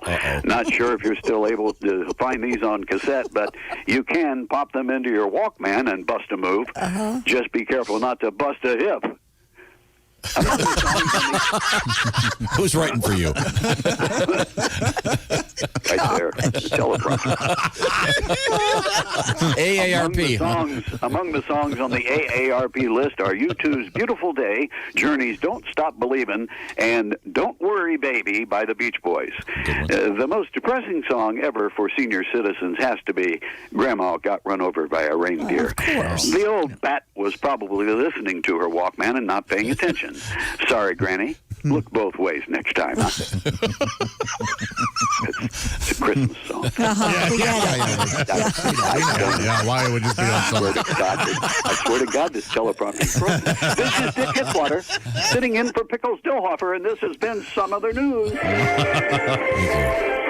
Thank you. Well, sorry. We have... Are we ever going to do sports? Yeah, I was thinking the same thing. I was hoping you weren't going to say anything. Oh, sorry. We don't have to. No, we can check in. Anything interesting going on the sporting scene? Once again, sitting in for Chick McGee, Willie Griswold at the CrazyCockWine.com sports desk. Sure, Tigers. This is going great. Perfect. All right, having fun. 2 words Tigers, in. Are you sitting in for Dick Hitzwater? Come on. It's his first time. Arizona State slugger Torkelson with number 1 pick, New York. I shouldn't have read that part. Major League Baseball's amateur draft began with the first of a pandemic-shortened 5 rounds. Arizona State slugger Spencer Torkelson was taken with the number 1. I think I said that right. Torkelson was taken with the number 1. That's Peter Tork of the Monkees' real name. Torkelson? Right. Oh, I don't know. No idea. I don't know. Well, that'd be more interesting than hearing about an amateur draft in a sport that's all not right, Willie, active don't right read now. that one. Next. Time to start again. Okay. No, different topic. No one cares about this. Next. New York Jets linebacker C.J. Mosley says he is cleared for all physical activity after missing most of last season with a groin and core muscle injury. All right. Mosley said during a video conference call that he is confident he will be good to go when training camp begins. In fact, he has sent several dick pics to his girlfriend. See? All's well. Got right to the groin. Okay. Back to the beginning. Got interrupted after restart. Mosley better was get one used of to the that. Jets' biggest offensive additions last year when he signed a 5-year, $85 million deal. Jeez. He had a strong debut with New York. Now, Willie, even Jets fans don't care about this. Next. Who edited this? Who gave you these stories? You guys are acting like I walked in here and I said, you know what, guys? Today, I brought in some great stories. Do you have any world records? It's time people know me as the sportsman I really am. Yes, he has a world record. You know, it's like I listened to the show and I got to say I hate this guy. Where is it? Oh, David Rush? Yeah, David Damn Rush. David Rush has set the Guinness World Record for most T-shirts torn in 60 seconds. Great. During an appearance on America's Got Talent, Rush and actor Terry Crews, that's actually pretty cool. Terry Crews is the man. And actor Terry Crews donned 30 T-shirts each and faced off in a T-shirt tearing contest. He beat Crews? Rush ripped all his shirts in 55 seconds, but one was disqualified because the rules only allow shirts to be ripped one at a time. He still beat the previous record of 28 shirts with 29. Crews finished tearing off his shirts in 65 seconds, but several were disqualified due to Crews ripping more than one at a time. Oh, he's disqualified for being too manly? Yeah, there are rules. Well, this isn't a world record. This is just what I used to do when I got drunk in college at parties. Yeah. And think, oh, yeah, this is cool. And just rip it off. No one ever liked it. But he did not advance to the next round of America's Got Talent. Because let's face it, that is not really a talent. No, not too much. David Rush, we've spoken to him. He has, more than 100 world records? Oh, seems like we have a new one every day. I would think Hulk Hogan would go for that one. The tearing off T-shirts? He would rip them to shreds, sure, yeah. I know his kids were just happy that Daddy was gone and didn't help him break any more records at home. Daddy's at Radio City. That must have been a long time ago because there's a crowd there and everything. It said they filmed it in March. Okay. I got too fired up to read that detail. Sorry about that. Okay. All right, thank you very much. Coming up, we have Batmobile news. Oh, yeah? I think we're done with sports. I'm not sure. We're done. We have some requests. We'll also be hearing once again from the Dalai Lama. News from the world of the barber shop, for those of you that have been anxious to get a haircut. And also, we've got a porn actor running for office in Florida. We do. Really? Yeah. Do you know this guy, Josh? What's his name? I have it. Juan Davila. I don't. That's one of his. Apparently, he uses a number of stage names. Juan Davila. Juan Davila. We'll find out what he's running for and who he is. Running for office, and he's a porn star. This is the Bob and Tom Show. Just got to get a hold of us. Call, fax, mail, or email. Get all the contact information you need at bobandtom.com. This is the Bob and Tom Show.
Hi, this is Bob. And this is Tom. This is Bob and Tom 24/7. Hey, I'm Mark Allison. It is Thursday, June 11th. Al Jackson on the way. And after the show today, keep it tuned right here to Bob and Tom 24/7. Ace Cosby will be your host for Bob and Tom's Work Farce coming up after the Bob and Tom Show. We look forward to having Ace Cosby tell a joke or two, perhaps 6 or 7, but perhaps he won't tell one at all. That's why you tune in. You just never know what you're going to hear. After the Bob and Tom Show, it's Bob and Tom's Work Farce right here on Bob and Tom 24/7. Tell Ace I said hello. Good morning. I'm Mark Allison from the CrazyCockWine.com sports desk. Major League Baseball not in action, but their draft was last night. Their amateur draft began with the first of a pandemic-shortened 5 rounds. Arizona State slugger Spencer Torkelson was taken with the number 1 overall pick by the Detroit Tigers. Baltimore Orioles selected Arkansas outfielder Heston Kjerstad at number 2. Minnesota right-hander Max Meyer was 3rd and went to Miami. Texas A&M lefty Asa Lacy was number 4 to Kansas City. Vanderbilt shortstop Austin Martin went to Toronto to round out the first 5 picks of Major League Baseball's amateur draft taking place last night. Martin Truex Jr. cruised down the stretch and won his first NASCAR Cup race of the season on Wednesday night in the first race under the lights at Martinsville Speedway. Truex won the Martinsville Grandfather Clock on the paperclip-shaped track at just 0.526 miles. He won for the first time with new crew chief Jason Small. Could barely see him. Ryan Blaney, Brad Keselowski, and Joey Logano made it a 2-3-4 finish for Team Penske. The race started shortly after NASCAR issued a ban of the Confederate flag. Bubba Wallace had called for NASCAR to ban the flag. He finished in 11th place. Tennis and golf tournaments could be in real financial trouble because of the pandemic. The biggest teams, leagues such as the NFL and NBA, seem to be in good shape because they drive most of their money from TV contracts. NASCAR also relies mainly on broadcast rights fees. Another sport built around events at independent tracks, horse racing counts on online gambling. Tennis and golf rely heavily on spectators and local sponsors. One possible fallout of reduced revenue around tennis if spectators are barred, reduced prize money. Another, some tournaments simply could disappear. That's a look at your sports update. More of the Bob and Tom Show coming up. Ladies and gentlemen, Bob and These are Tom. the working titles for my dad's book that is not released yet. Okay. Title 1 is everybody's pissed at me and it's all their fault. Number 2, the struggle of always being the smartest guy in the room. The next one is you bitch now, but you'll thank me for this. That's my favorite. Number 4, we have to my biggest fan, this is Tom speaking. Oh, yeah. And the last, from Shaker Heights to Columbia, the birth of a douche. Bob and Tom in the morning and highlights all day long. The Bob and Tom Show, weekday mornings at 6 a.m. Eastern on Bob and Tom 24/7. Bob and Tom 24/7. There's 8 of us in a Jim Walter home. They got your genes and my chromosomes, but these young'uns are about to drive me out of my skull. They've lost their minds and you lost your looks. You think I've slept with the telephone book, but to tell you the truth, I'm only halfway through the queue. And if you try to save this marriage again, I kill you. You're louder than an outboard Evan Rude. You got us living on Little League food. You're cooking corn dogs for a 35-year-old man. And you've been laying around like I'm a nurse's aide. I ought to draw checks from Medicaid. You laid on the sofa till your butt turned black and blue. And if you try to save this marriage again, I kill you. Honey, call your lawyer, get him on the phone. Y'all can split everything that I own. Divorce is rough and there's hell to pay, but we don't own anything anyway. Since you turned me into the Internal Revenue. And if you try to save this marriage again, I kill you. Honey, call your lawyer, tell him everything. Man, that fat lady sure could sing. Take the darn house and I wish you luck. There's a hooter girl waiting in the pickup truck. She's a 38D and she just turned 22. And if you try to save this marriage again, I kill you.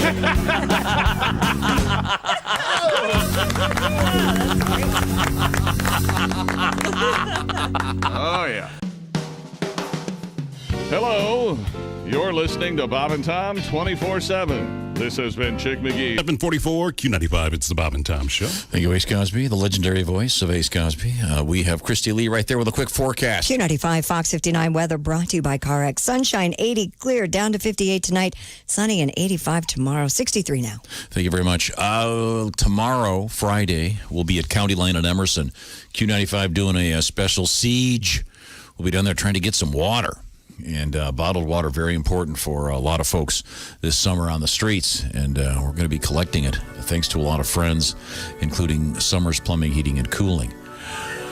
This is the Bob and Tom Show. Happy to be here. Today, the 11th of June, 2020, the semi-quarantine continues. In this room, the big room, sitting in for Chick McGee, it's my son Willie Griswold, comedian based in Chicago. Hey. Ace Cosby, engineer based in that chair, which is, of course, the OmahaSteaks.com joke of the day chair. Got a feeling we're going to do a bonus joke of the day today. So Are we? Sure. I think good. Yeah. Wow. I think we're ready for it. The orange and black chair is affixed to Josh Arnold. Hi. Over there, it's the orangeinsoles.com sidekick chair. Once again, Christy in the Navy Federal Credit Union news room. And this is Tom speaking. And there's Pat Godwin just around the corner. Yeah. Now, we had an unusual story, Willie. I don't know if you heard this.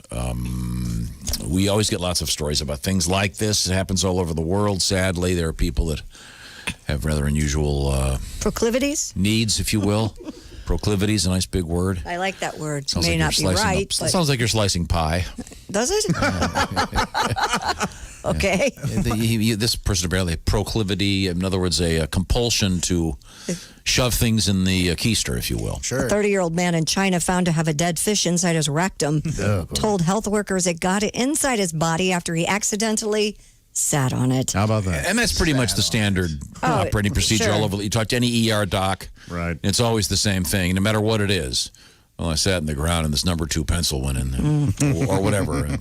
This dude underwent a series of CT and X-ray scans, which revealed a Mozambique tilapia, or blue tilapia. It's a freshwater fish.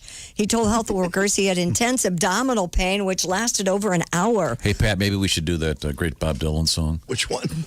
In my ass is a fish from Mozambique. Remember that? I don't remember that. Oh, it's a great song. When a nurse questioned how the fish ended up in his body, he told them he accidentally sat on it, causing it to go inside his anus. The nurse reportedly replied, "Do you think I'm an idiot?" Oh, good. I'm glad they called him her. Yeah. At first, medics tried to remove the fish through an emergency endoscopy, but found it was too big. Surgeons then decided to open up his abdomen after discovering the animal's spiny fins had caused ruptures in his large intestines. So, with my incredibly limited knowledge of anatomy and biology, Yes? does that mean that they had to go through his belly? Yeah, his abdomen, his Yep. belly. Yes. They don't go through the back. No, No, because it had made its way to the front. to the intestines. Enough had gone through the back. Yeah. Right. So, okay. Man. They couldn't get it out, I assume, because of the fish hook. He didn't take the hook out?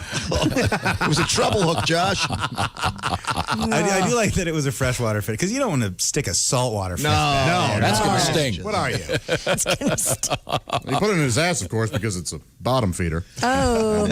Very good. Very good. Very good. Now I know if Reader's Digest were doing fish in the ass A little jokes. humor in uniform? Sure. Pat, you do have a song? Tom, well, I've heard of a gerbil stuck inside a man, seen a light bulb jammed up a can. But there's one thing I'll never understand, is a fish in the wrong fishing hole. It's a dead fish in the middle of his ass. I hope it's not a 10-pound largemouth bass. Dead fish in the middle of his ass, stinking to high heaven. Our apologies to Loudon Wainwright III. We are sorry. Oh God, man! Loudon was here. Yes, he was. I love him. We got to dig up that he did that live for us. We'll have to dig that up one of these days. Wow! So that is really something. That is really something. If you're going to do that, what was he thinking? Do you suppose? How would he? This will feel good. I'll get off. I mean, that's the only reason you would do I it. think he said the goldfish went pretty well. Yeah. Goldfish good? Yeah, I saw those things in America in the 1920s. The white frat boys were swallowing goldfish, wearing raccoon coats. He was going to put a baby fish up him, but he figured the minnow would be lost. The minnow would be lost. All is redeemed. I thought it would have been a schmelt, maybe. If you see the size of this fish, you're thinking, well, I was thinking, how did he even go about doing that? Do you think he had help? No, I'm sure it's really slimy, right? You have to wear some sort of special gloves, I assume. I don't, yeah, but... No, I said shad. Shad. RD. That is a hard D, sir. Wow. Well, we have something that ties right into this. We do? Really? Yeah. It's hard to believe, but we do. We can tie almost anything into anything. That's true. What other show could go? You got a story about a guy with a fish up his rectum? Sure, yeah, we got. Here's a song. Here's a song about it. Got a whole series of bits about this. This one involves the famous Mr. O. Heidi ho, everybody! It's the Mr. Obvious Show. I'm your host, Mr. Obvious. I'm here to help. Let's go right to the phone.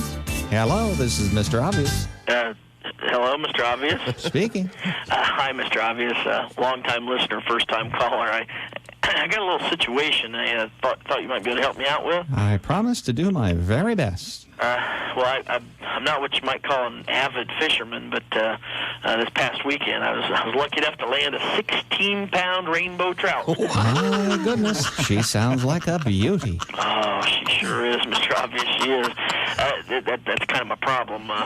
You see, I never caught a fish like this before, and I got to admit, it was a real thrill. And well, it stirred some kind of dark yearnings within me, you know, after feeling her thrash around like she did and seeing the sun shimmering off her beautiful body. Yes. Well, I found myself wanting this fish, and not just for dinner, if you know what I mean. I sure do, caller. This isn't a fish for the dinner table. This is a trophy fish. Yeah, trophy Have you fish. thought about mounting it? Oh, hell yeah, Mr. Obvious. It's all I think about. Sometimes I lie there in bed at night, tossing and turning, fighting back the urge to sneak downstairs and take that fish out of the freezer and just mount it right there. Well, what's stopping you? Well, I guess I fear becoming, kind of an outcast, I don't want to be shunned by my friends and family for committing such a weird, unnatural act. Wow, that's just ridiculous. Caller, many prominent and respected men mount the fish that they catch. You're kidding. Ernest Hemingway, Gary Cooper, Ted Nugent, just to name a few. Why, I've seen a fish mounted by the pastor of my church. Whoa, you actually saw that? Why, sure, right there in his office. Oh, it was a beautiful thing. And it was perfectly natural. So, how did it make you feel? Oh, well, excited, jealous, many different emotions. Made me wish I had a fish of my own to mount. I say this to you now, caller, and I believe it. A well-mounted fish will provide a lifetime's worth of memories. It's a special thing between a man and his fish.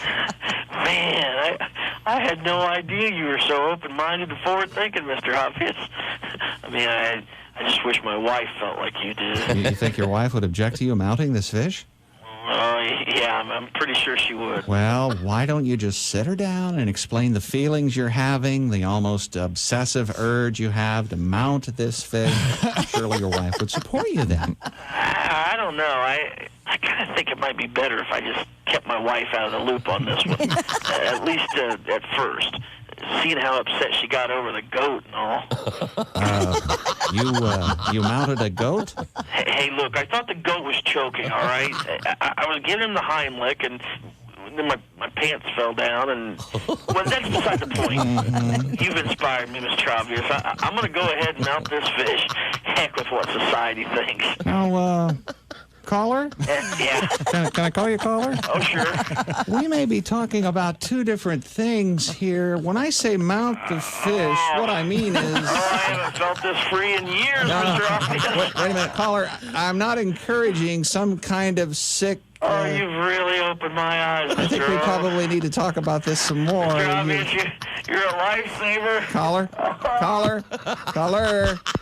Hello? For the love of God, caller, don't do this thing. Hello? Well, I can tell by the music we're out of time. Sounds good. Mr. Obvious show. I need a vacation. Little fishing hunk there. We have we have Michael Jordan out there fishing for marlin, and someone unclear on mounting a fish. Thank you, Mr. Obvious.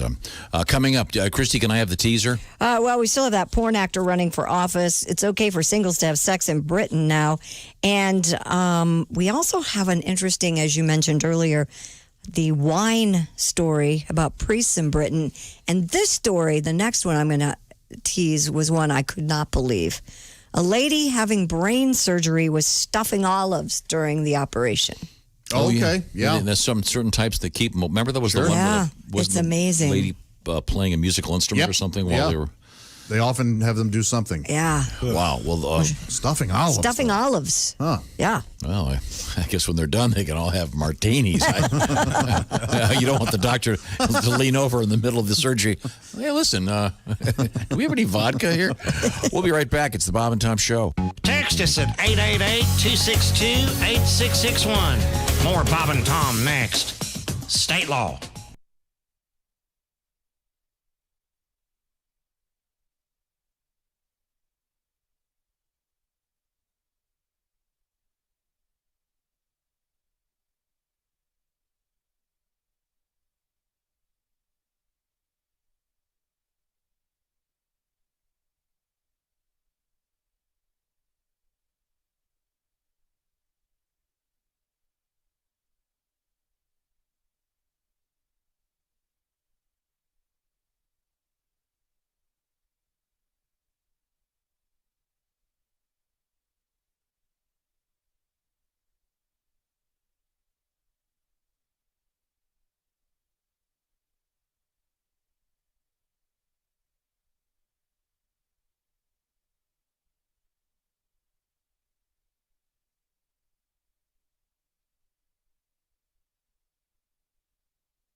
Bob and Tom 24/7.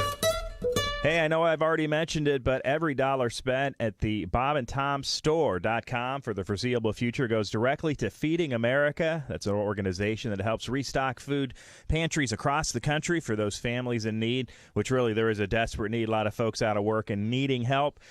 So we're doing what we can here at the Bob and Tom Show. Go to BobandTomStore.com. Every hat, every shirt, every sweatshirt, everything goes straight to Feeding America when you buy it. So buy now and buy often. BobandTomStore.com. Thank you. Hi, everybody. Christy Lee from the Navy Federal Credit Union News Desk. Relatives say the children they have been fighting to find for months are dead after bodies of 2 children were uncovered in rural Idaho.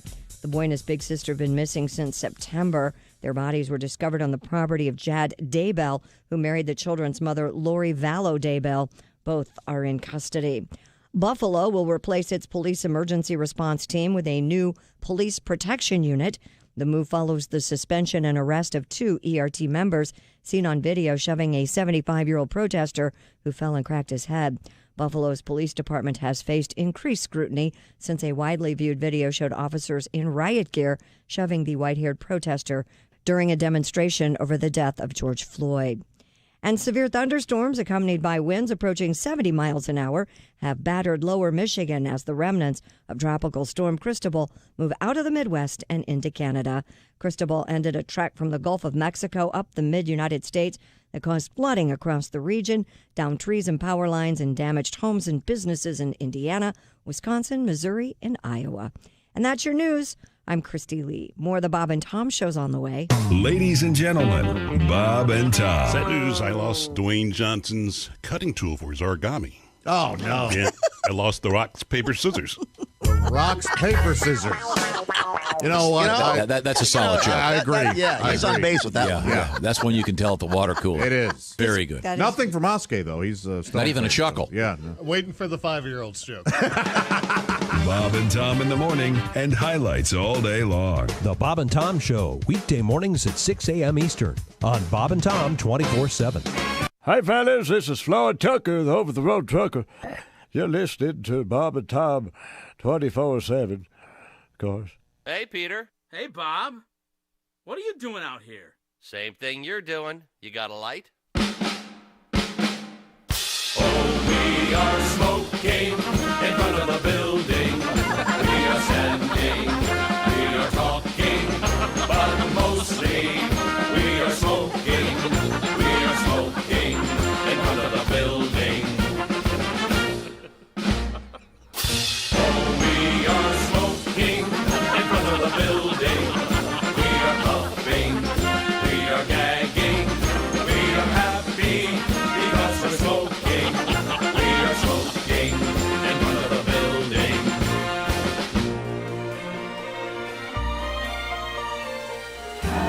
Hacking, wheezing, barely breathing, choking, croaking. We love smoking. I met a girl from another office. She's a smoker, just like me.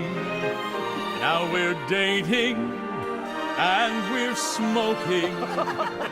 We're smoking in front of the building.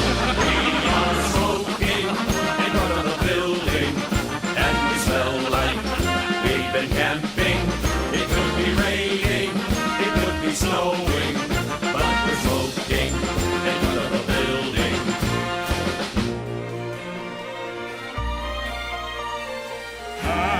Hacking, wheezing, barely breathing, choking, croaking. We love smoking. I never was a smoker until I looked outside. They were smoking while I was working, so now I'm smoking in front of the building. We are smoking in front of the building, and the ashtrays are overflowing.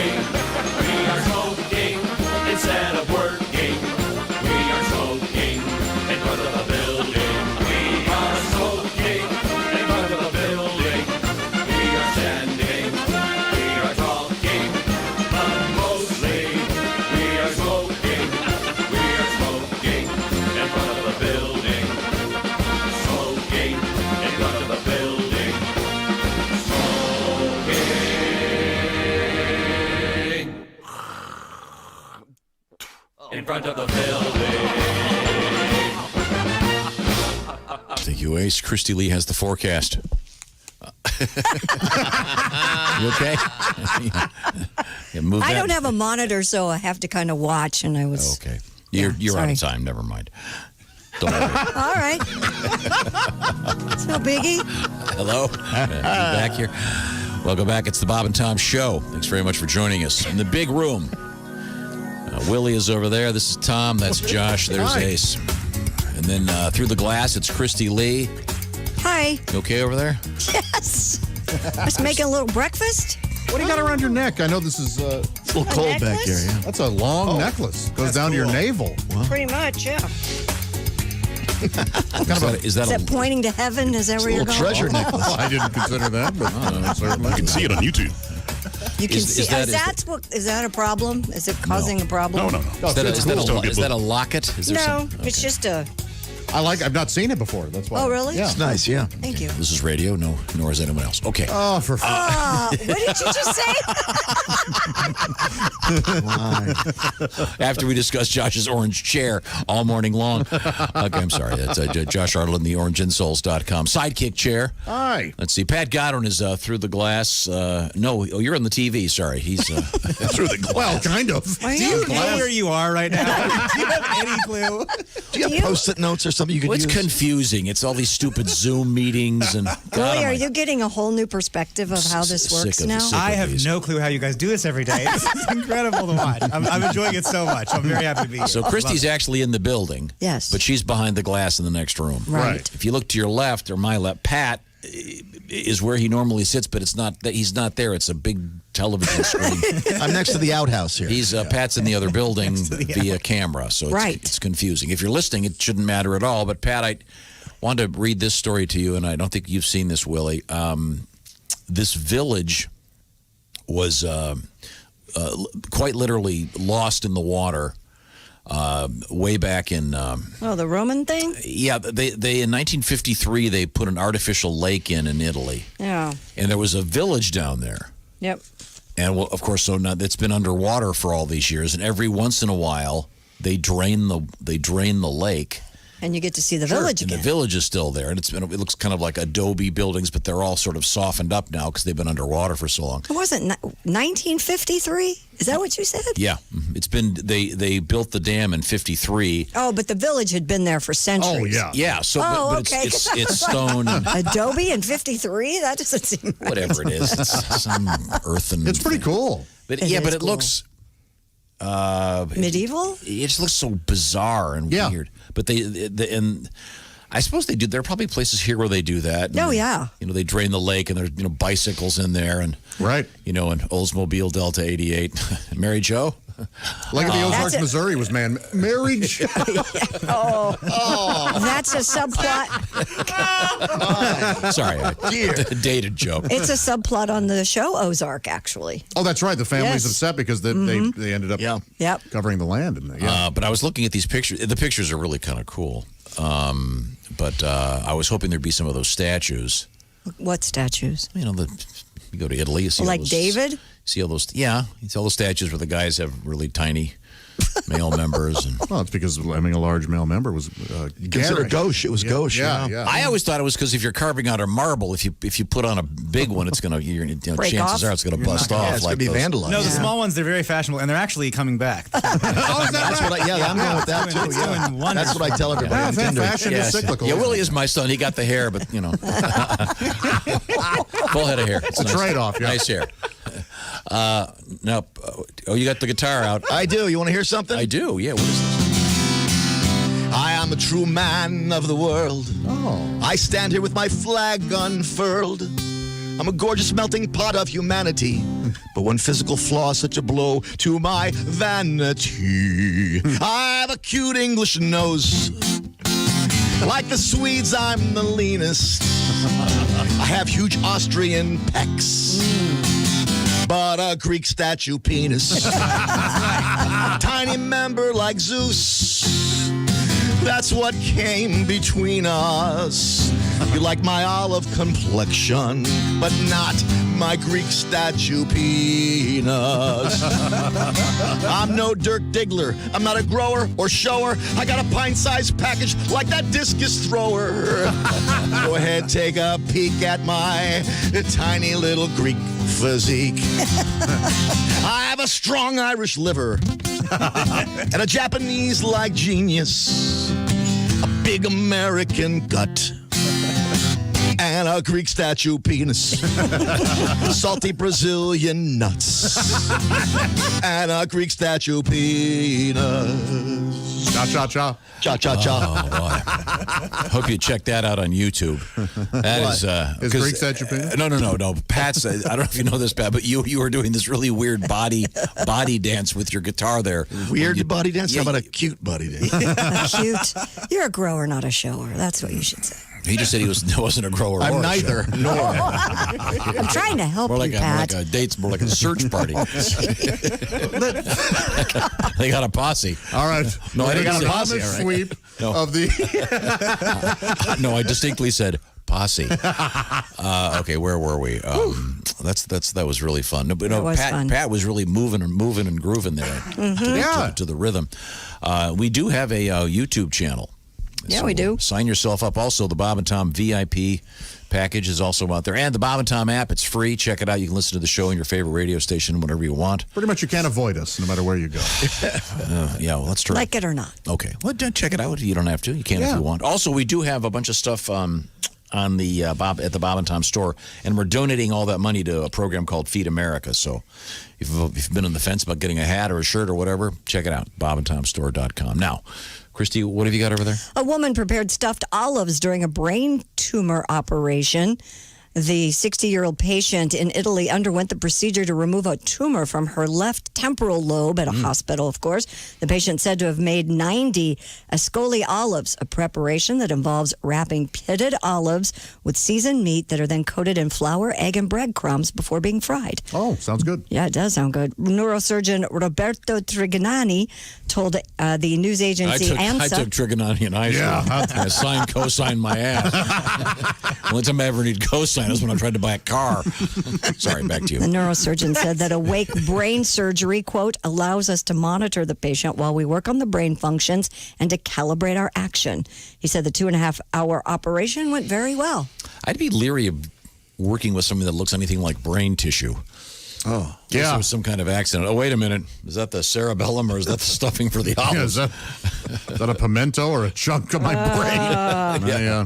And I get weird if the chef isn't wearing a hairnet.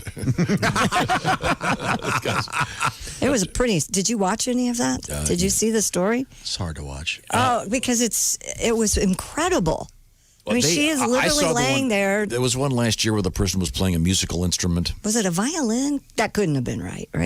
I forget what it was. This seems like something a supervillain does. I'm going to do brain Hannibal surgery. Lecter, yeah. I'm going to make you play a violin. Yeah, This is it terrifying. was a violin, actually. No, That's what I thought. That's what it says here. So, Yeah. Yeah, they've done pianos and yep. So I guess they said, what's your particular skill? And she said, stuffing olives. So these must be really complicated if it's just what are the name of the olives? The name of the olives? You said it was some kind of... Ascoli olives. How do you spell it? Ascoli.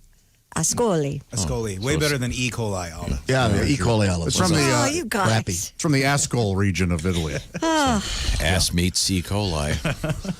Rather unfortunate. There we go again. But everybody's okay. So, now, do you have the story about the porn guy running for office? I thought that was kind of interesting. A porn actor reportedly running for office in Florida's Wilton Manors, Juan Malacino, also known as Juan Davila, has decided to leave porn and enter politics. And his reason? He says he's, quote, a passionate person, and when something is right, he goes for it. Okay. Well, we certainly need more dicks in politics.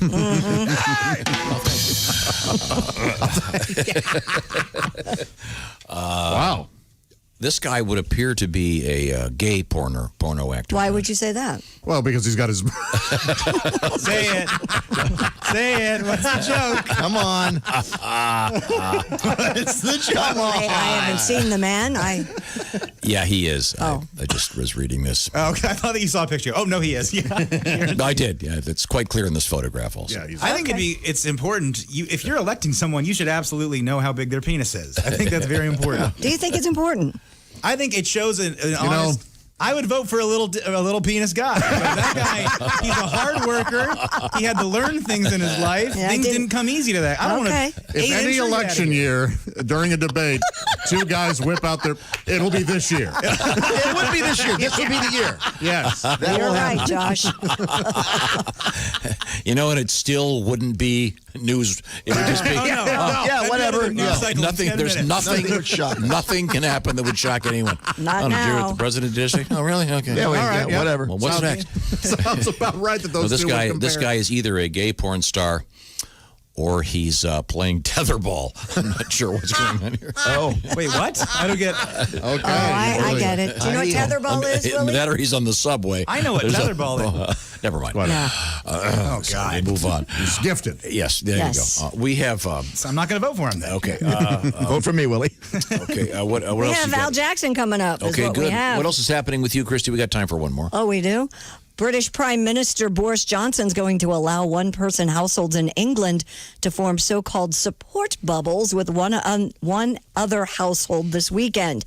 That means partners who live alone in separate homes can now meet up without social distancing, thus partially lifting the so-called sex ban that's been going on in England, which it's been illegal to have sex with someone you don't live with in your own home due to the coronavirus pandemic. I see. All right. It's pretty serious. Yeah.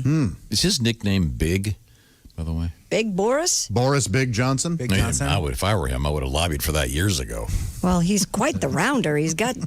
He rivals your numbers. He had the coronavirus. Oh, okay. Yes, he did have the That's right. coronavirus. Yes. He went in the hospitals. Yeah. Mm-hmm. So the people are getting randy, yeah? They're getting a little randy over there. And then one of his main guys... One of his main guys got in big trouble for traveling to see his mistress or something. And that's right. That was a big story. And it was actually more interesting than Brexit, which is still going on and is the most boring story in the history of I thought that was all done. That they've already. I'm so sick of hearing about it. Yeah. God. Okay. So you can hook up now with Someone outside of your home. Okay. And then with a ventilator eventually. Oh, Tom. We're coming right back with the great comedian Al Jackson. This is the Bob and Tom Show.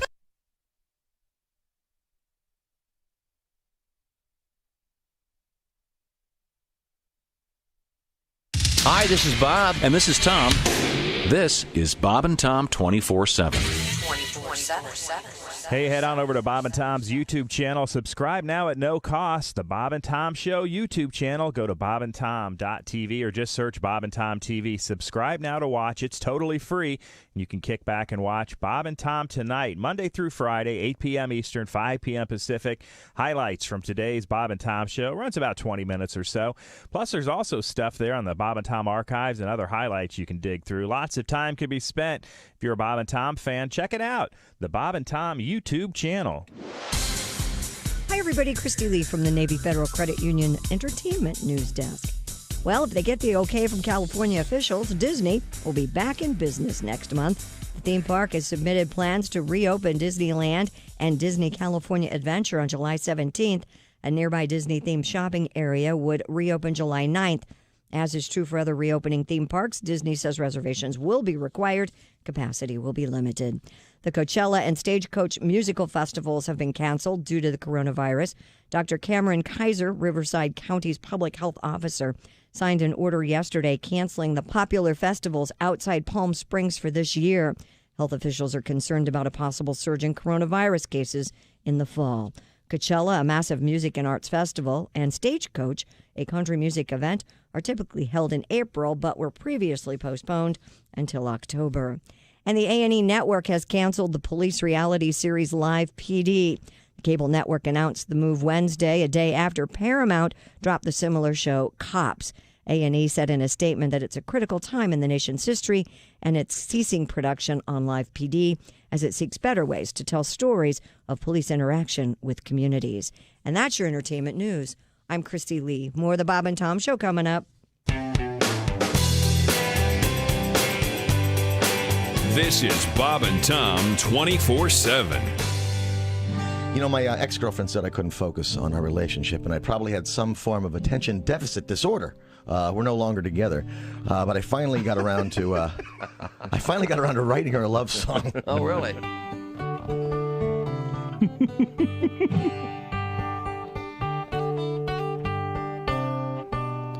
I love you, baby, and I always will.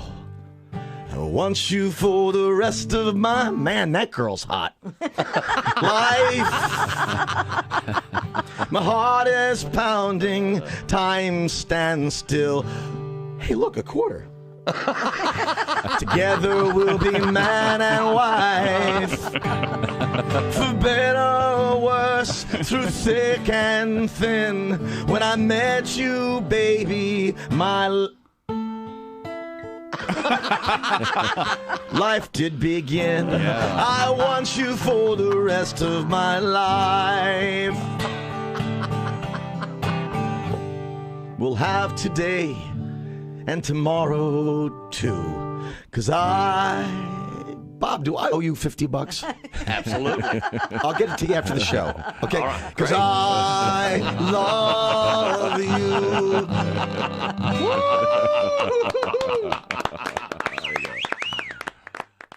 Hey, guy, it's Kid Tarmac. This is Bob and Tom 24/7. Kid Tarmac. I'll get that. Morning, Bob and Tom Show. I'm out of Donnie Baker, man. Hey, Donnie. Hey, Donnie. Heard you guys talking about pirates and stuff. Yeah, it reminds me, man, I played on the Mets, but the best team in our league for like 2 years was the stupid Pirates, man. What team did you play for, Bob? I played for believe it or not, the Lions. You swear to God you did? I did. I swear to God. Like the Wizard of Oz thing? What is that, I played for the Bears. You guys are crazy, man. Chick, did you play for the Tigers? That would really even out the whole yes, Wizard of Oz thing. Chick played for the Pussies, man. Cats. It was the Cats. Hey, why don't you come say that to my face, Donnie? Whatever, man. Hey, I'm on probation. If these hands weren't registered downtown, I would say it to your face. All right. I don't need more trouble anyway. Donnie, get off the phone. What team did you play for? The Queers, Randy? Best frozen candy bar. Oh, boy. That's a tough one. Nestle Crunch is pretty good. I was going to say that. Those are awful. Nestle Crunch. That's why they put ice cream You know, I'm around kind of them. off the frozen peanut butter cup. Really? Yeah. I don't like any frozen candy. Frozen no. Snicker. I just Snicker. don't freeze candy. Can't wait. Oh, I like Gotta the get it in there before it dark Milky Ways. Whatever Milky Way Midnight? Is that what they're Here's one of called? the fattest barely things I've gets ever out of the done. store. Here's one of the fattest Couldn't things I've possibly ever wait done. for it to get nice and I cold. never eat frozen candy bars because I can't wait then. Sit there staring at the freezer. Come on. Pull the chair up. How long is it? He's mad because we're saying it. He's mad because he's laughing. Oh, wow. But we need a pal. 20 Q95. It's the Bob and Tom Show. Thank you, legendary voice of Ace Cosby. And now we go to the equally legendary, Oh, thank you, Tom. not as deep voice, but it's Christy Lee. Q95 Fox 59 weather brought to you by CarX. Plenty of sunshine today. Beautiful. High 80. Clear down to 58. Sunny and 85 tomorrow. 63 and sunshine right now. Thank you very much. Sure. Legendary voice and bangs of Christy Lee. Christy's Bangs is a new book I'm working on. Welcome back. Yeah. Welcome back to the Bob and Tom Show. Things are a little weird here today. Yeah, they are. Yeah. I've had a weird caffeine infusion, and I want to do some mustache talk here in just a second because we have a mustachioed guest coming up. This is Tom speaking. Let's see. There's Ace. There's Willie, my son. Hey. Comedian from Chicago. There's Josh Arnold over there. That's Christy Lee behind the glass in the Navy Federal Credit Union newsroom. Hola. Pat Godwin's on the left screen over there, and on the right screen, it's our good friend, the great comedian Al Jackson. Hello. Good, Al. Al, quick question. Yeah, you are looking good. You have a nice ascot on. Yes, he's wearing his ascot. And a pocket suit. Ascots finally came. Yeah, got the little pocket square. I feel good. I feel a little overdressed. Josh and Ace are dressed like security for cheaters. So it's I feel a little ridiculous. But I was just thinking, Christy Lee, I feel like you're missing your calling. You're great at this. But with that voice, have you ever done any ASMR? What's ASMR? Oh yeah. It's that. Yeah. Tell her, Joshy. Well, you get very close to the mic and you describe. It's all audio sort of porn, and you can also do things like. With your mouth, sound effects. Does it stand for something you can say on the radio? Yes, I forget what ASM. It's a scientific. They're scientific words, but I know people. Of course, Josh went to porn, but people used it to go to sleep as well. It's something to like. do? I think it. well, technically, you get sleepy later. I was going to say, isn't that kind of what happens? Yeah, I thought it was okay. Yeah, Josh likes to wake up with his phone staring back at him. What's the name of the service you subscribe to? I did subscribe to evilangel.com. Yeah. Yeah. Oh boy, they do some fun. What was the specificity, if you will, of that particular? No particular specificity. There was just hot girls doing very naughty things. So, all Isn't that kinds what of most porn sites have typically? think Unless they're gay porn. Yeah. And it's hot boys doing naughty things. Right. Yeah, whatever. Or hot girls and other hot girls. Yeah. Or Am not I so weird hot. that I don't, Josh? I don't want them to be too hot. Is that weird? No. I like to look. I I, get- like regular people. I want it to be a secretary and a construction I worker. get what you're saying, and when You want it to be attainable. Yes. When I use the word hot, I'm just talking about women I find attractive. So you're right. It's not. And of course, in your case, that would require a pulse. That's right. I have. I have zero. Chick's not here, Al. I'm sorry. I have been picking on Josh all day. Really badly. Yeah, this is a rough one. Here's what ASMR stands for. Autonomous Sensory Meridian Response. See, look at you, and you pretty much just did it. you really did. That was obviously written by someone very pretentious.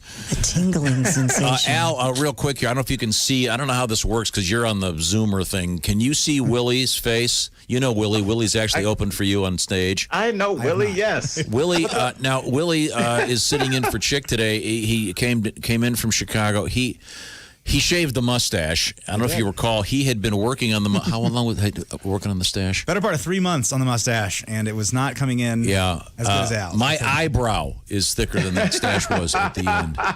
So my question is one, and this is a kind of getting into some cultural territory here. Talk to me.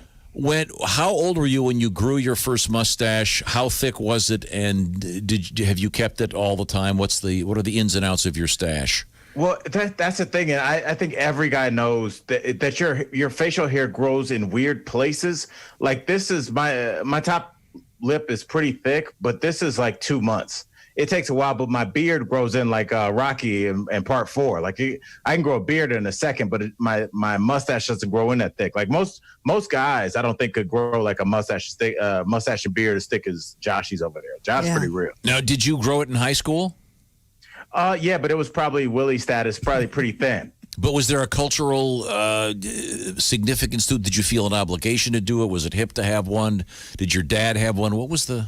My dad had one of those old 80s Tom Selleck mustaches. Yeah. I don't know if I ever saw him without a mustache his entire life, honestly. Wow. I think he was one of those guys. He picked the mustache and he rode that out for life. Good for him. Yeah, I don't think Bob has shaved his mustache since the last day of high school. Yeah. When did he graduate? Wow. And I've got a feeling if a doctor said to him, "Well, Bob, in order to access your brain, we have to go through the stash," he'd go, "Don't bother." I had a good run. Yeah, good run. Time out. I'm done. Yeah. Now, what about you? Do you ever go with the facial hair? You're kind of 1980s New York Yankees over there. Yeah, the goatee. Yeah. Well, I had I had a very serious cut on my face once, and I couldn't shave for a while. Then I thought I'll try the goatee, and then I realized that the early 2000s were over, and I gave up on it. I didn't particularly like it. I thought the babies were pulling on it. That too. Yeah. Oh, You did have kind of like an offensive coordinator look with the goatee. Yeah, that's a very good description. Yes. Yeah. The Jim Rome. Yeah, I don't know. It didn't look. I didn't particularly care for it. I do want to ask Willie a question. I mean, Willie, obviously, you grew up with this show and you know all these guys, and now you're sitting with them. How does it feel that you've caught them career-wise already? And do you have new goals now? I feel like a complete imposter. I feel like a massive phony. And no, this is fun. Literally, it's a lifelong dream. This is the best. So happy to be here. That's awesome. He's been doing a lot of. Obviously, both you guys are in a similar position with respect to doing live comedy shows. Not a lot of them happening, but although some of the clubs are reopening, our buddy Bert Kreischer. I don't know if you heard about this. Al, Bert is doing, I want to say it's Charlotte, Indy, Tulsa, and Fort Collins, Colorado. He's doing comedy shows at drive-in movie theaters. Yeah. And it's a losing proposition financially. Well, until he sells the filmed version to Netflix. Right. He'll be fine. I don't think you have to worry about Bert. I think I'll tell you what. I talked to Bert. He's not going to make any money on this.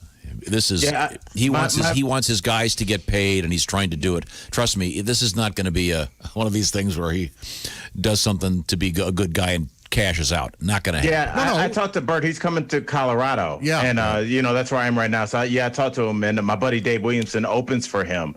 It's I believe it's going to be tough. Comedy's going to be weird for a little while. Yeah, unless it's outside. I think I'm actually starting an outside comedy room next Wednesday. So we'll see how that goes. But I think a lot of things are going to be outside for a little while, and then who knows? The winter might be like Game of Thrones. It might be ugly. Yeah. Who's to say? Now you're doing your TV show, The Daily Blast. I am. And now, how many people are on set? What's the latest with that? Oh, I mean, we normally have 65 people in the room, and now it's 4. 2 hosts, where it was 1 host. Now it's 2 hosts, and we have a producer and kind of just like one other person kind of running around. But it's weird. It's empty in there. It's like going in on a weekend. Well, now, it's a tradition on this program to try to hippen me up a little bit, if you will. Yes, and it seems like it's not working. I'm trying my best. I had a letter for you, actually. Can you explain the skirt thing again? Skirt was just getting out of an awkward situation. If I remember correctly, I don't use skirt that much, but I believe that's just getting out of an awkward situation. I got my skirt out of here. That's right. Yeah. Okay. This is a little bit weird. We have a letter from a guy named Byron, who is writing us from China. Oh. So he's not a lord. It could be. Of course, if you read about Lord Byron, pansexual. Sure. Yeah. Yes. Rarely said no. A log pile wasn't safe for Lord Byron. Good for him. It says, "Dear Bob and Tom and Al Jackson." Hello. He's familiar with your work. He goes, "I'm teaching English in China. I just wanted to tell you guys that their new favorite word is skirt. Okay. So, Al, we're having international influence. So I love it. And I also like that you read that like the town crier, Tom. You should have been ringing a bell before you did that. That was good. Hear ye.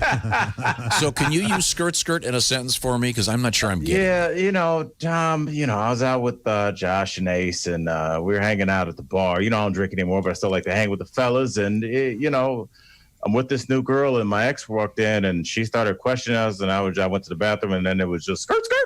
Oh, I see. Now, Willie, have you encountered this in your travels? Have I encountered the skirt? Yes, not the other side. Oh, I'm familiar with it from like in rap songs. Like you'll hear a lot like a not a tag, but they'll shout it out like skirt like in between stanzas, so to speak. I sound like the whitest person in the whole world. No. Oh, no, you don't. In between the rap stanzas, they'll yell out skirt. Yeah, but I would never say it conversationally, I don't think. Willie sounds like he's been hired by corporations to explain hip hop to IBM. Yes, yeah. Willie's his father's son. Yes. I didn't fall too far from the tree. Now, let's try to teach me something, Al. What have you got? All right, Tom. What does it mean if you're feeling froggy? Okay, now I can probably figure this out. Froggy. You got this. Frog's most famous for jumping. Yes. Mm-hmm. So if you were feeling froggy, would this be similar to skirt? You're in a situation you need to get out of. You're jumping. No, a little bit. Actually, no. Kind of the opposite. Yes, exactly. Oh, is it like feeling horny? No. Oh, like horny as a toad? Is that what you're thinking? Toad, frog, they're distinctly That's a good different. guess. Feeling froggy. Do you know this one, Willie? No idea. Ace, do you have any idea? No. Okay. Feel like jumping into something? Yes, Christy. It's you're ready to fight. Ah. Yeah. That's right. Huh. You feeling Josh froggy? is Let's on do it. this. Yeah, exactly. Is this an English expression from the UK? I first heard it in a black comedy club. One table told another table if they're feeling froggy, do something about it. And I was like, what does that mean? Yeah. Okay. Yeah, Because froggies. the British call the French the frogs. They do. Right. I don't know that it comes from that. Yeah, that probably is way wrong. I should have said that in that black nightclub. You know, guys, that comes from the British. They would have been feeling froggy towards me. Please stop throwing things. I'm just trying to tell you.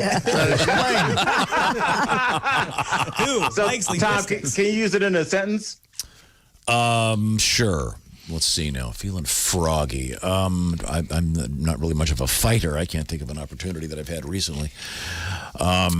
Josh. Well, I said a few things this morning that seemed to get on your nerves, Tom. And hey, if you're feeling froggy, let's go ahead and settle this. Let's do it. I prefer just cutting your pay. Well, now I'm feeling froggy. That was awesome. All right, Tom. Now I'm going to give you a sentence. Okay. And I want you to tell me what it means. All right. Go ahead. All right. Tom, I saw this girl. She was dummy thick, no cap. Made me want to clap those cheeks. Okay, wait a second. I saw a girl. She was dummy thick. Dummy thick. Yes. Dummy thick. Okay, and then what was the next phrase? Something about No cap. Yeah, no cap. I know this one. No cap. No cap. Hang on a second. Dummy thick. Dummy, clearly a reference to the ventriloquist dummy. What? So does this mean you want to put your hand up her rear? No. Oh my goodness. Say it again. Say it again. Tom, I'll be honest with you, man. I saw this girl. She was dummy thick, no cap. Made me want to clap those cheeks. Let's go back. Start with clap those cheeks. You can get that one. You know what that means. This, I would assume, is some kind of assault from the rear, if you will. Interesting wording. Depends on what you're working with, but yes. Okay, dummy thick. Boy, she was a hefty gal. Was she thick? Hefty? Dummy thick? No. Thick, yeah, but it's not always hefty. I mean, it can be hefty, but like, you know what it means when a girl's thick? Curvy. Curvy, yeah. No, Voluptuous. I did not know. Thank that. you, Pat. 2 C's thick. Okay. Yeah, exactly. 2 C's thick. Right. That's right. So, so dummy thick is a dummy like dumbbell, like stupid. So yeah, like she's so gorgeous. Stupid in the way that like stupid. She's so hot, it's stupid. I see. Stupid. It's crazy. So I saw this incredibly hot woman, and I was interested in applauding her following a rigorous in and out session. Yes, but what's no cap mean? Yeah, no cap. Nobody talks without like a condom. That's interesting. That's a great guess. It is That a is great a good guess. guess. Yeah. But that's not it? No. I'm going to say there's no limit to how hot she is. No. Okay. Without spending any money, no capital.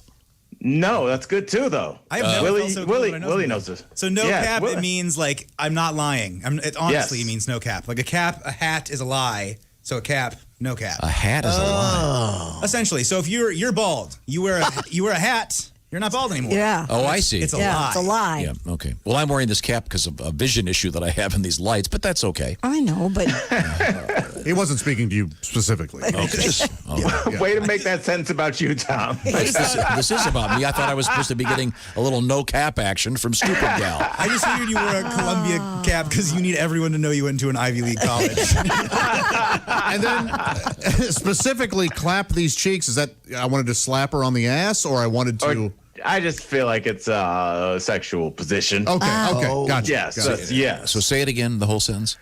Oh, Tom, man, you missed this. You left the restaurant too soon. This girl walked in. She was dummy thick, no cap. Made me want to clap those cheeks. Yeah. If you said so that now, to me, Tom, you have to say the whole thing. you could have said that in Chinese, and I wouldn't have done it. Maybe our Chinese friends can fix it. Al, you left the restaurant quite early. Quite early. The entrees were delicious, and this stupid thick girl walked in. She was stupid and she was thick. Dummy thick. I'm sorry, forgive me. She was dummy thick, and no cap. Following a brief conversation, I realized that we were about to have some no-cap interpersonal relations. I didn't do it right, did I? No. That's so funny. Okay. Not even all close. I appreciate the effort was awesome. Yes. Okay. No cap. Okay. Yeah. No cap. No cap means a lie. Can you use Means it not lying. Not lying. in another sentence? So you could say, "Hey, I won the lottery yesterday. No cap." No cap, yeah. Honestly. Yeah. There you go. And by the way, we're no longer friends. I'm moving. I've got all this money. Okay. Well, hey, Al, thank you so much. Al Great Jackson. seeing you, Al. Great to see you, Al. Guys, The Daily I love Blast. y'all. We Al has love you. lots of interesting tweets, et cetera, from Al and his world. Check it out. And I want to hear about your outdoor comedy show. Yes. Oh, it's going down next Wednesday. I'll talk to you guys. I'll talk to you guys the day of. Yeah, Or let it'll us be know. the day Let us after. know. Good. That ascot looks great on you. Well, thank you. I love you, kids. Bye. Hey, buddy. Now, we've been talking a lot about Father's Day Yep. because it's what is it? 7, 8, 9 days away? 21st, Okay, a week there. from Sunday. Okay, so you got time, barely. Yeah. You got to get this done, and your dad, I can tell you right now what he wants. What does he want? He wants steaks. Ah. That's he wants exactly meat. He wants hot dogs. He wants steak cut bacon. Can you help me out with And this? he wants specifically Omaha steaks because they're perfectly aged, tender, and they get delivered right to Dad's door, fresher than fresh. That sounds like an Al sentence right there. Fresher than fresh. Right now, Omaha Steaks is offering Bob and Tom Show listeners, that's you, access to a variety of amazing packages. No cap. No cap at all. Perfect for do that Dad. And then are they dummy thick? The steaks are, yeah. The steaks are dummy thick. Yep. The bacon is dummy thick. Makes me. These terms really don't apply, do they? I'll let you go back. Okay, well, go to omahasteaks.com, enter the code BTS into the search bar. You'll see all the great options available. Many include free shipping and that free dummy thick 1 pound package of their perfectly cured, incredibly dummy thick Applewood smoked steak cut bacon. Omaha Steaks has a variety of Father's Day packages that include world-famous Omaha steaks, naturally aged at least 21 days for tenderness and hand-carved to perfection, burgers, franks, sausages. You know, when we say hot dogs, we're not doing these beef franks justice. They are gourmet franks. They're perfect for grilling. Premium poultry and pork cut by Omaha Steak Butchers and individually sealed for freshness and flavor. Tasty, easy-to-make side dishes like those potatoes au gratin, plus one-step family meals, artisan desserts, and much, much more. Everything Dad is going to love, Omaha Steaks has. Make Father's Day simple this year. Send your pop the gift he really wants. Perfectly aged Omaha steaks. Get free shipping and free steak cut bacon with select packages. Visit omahasteaks.com. Type BTS into the search bar for the best Father's Day gifts today. Do it now. You're running out of time. Omaha Steaks. And if you've been good, I'm sure he'll share with you. Omaha Steaks. Ask your eggs, and they'll say, "Oh, I'd like Omaha steak, steak cut bacon, please." Thank you very much. Now, if you're talking to your eggs, good luck. Best of luck to you. Have a great day. Just don't drive. We will be right back. We have chopsticks and the buttocks in the same story. Oh, no. Oh, yes. That's not how they do that, sir. When we come back, this is the Bob and Tom Show. You can find us on Twitter at Bob and Tom, or you can email us at bobandtom@bobandtom.com. This is the Bob and Tom Show.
Hi, man, this is Donnie Baker. You're listening to Bob and Tom 24/7.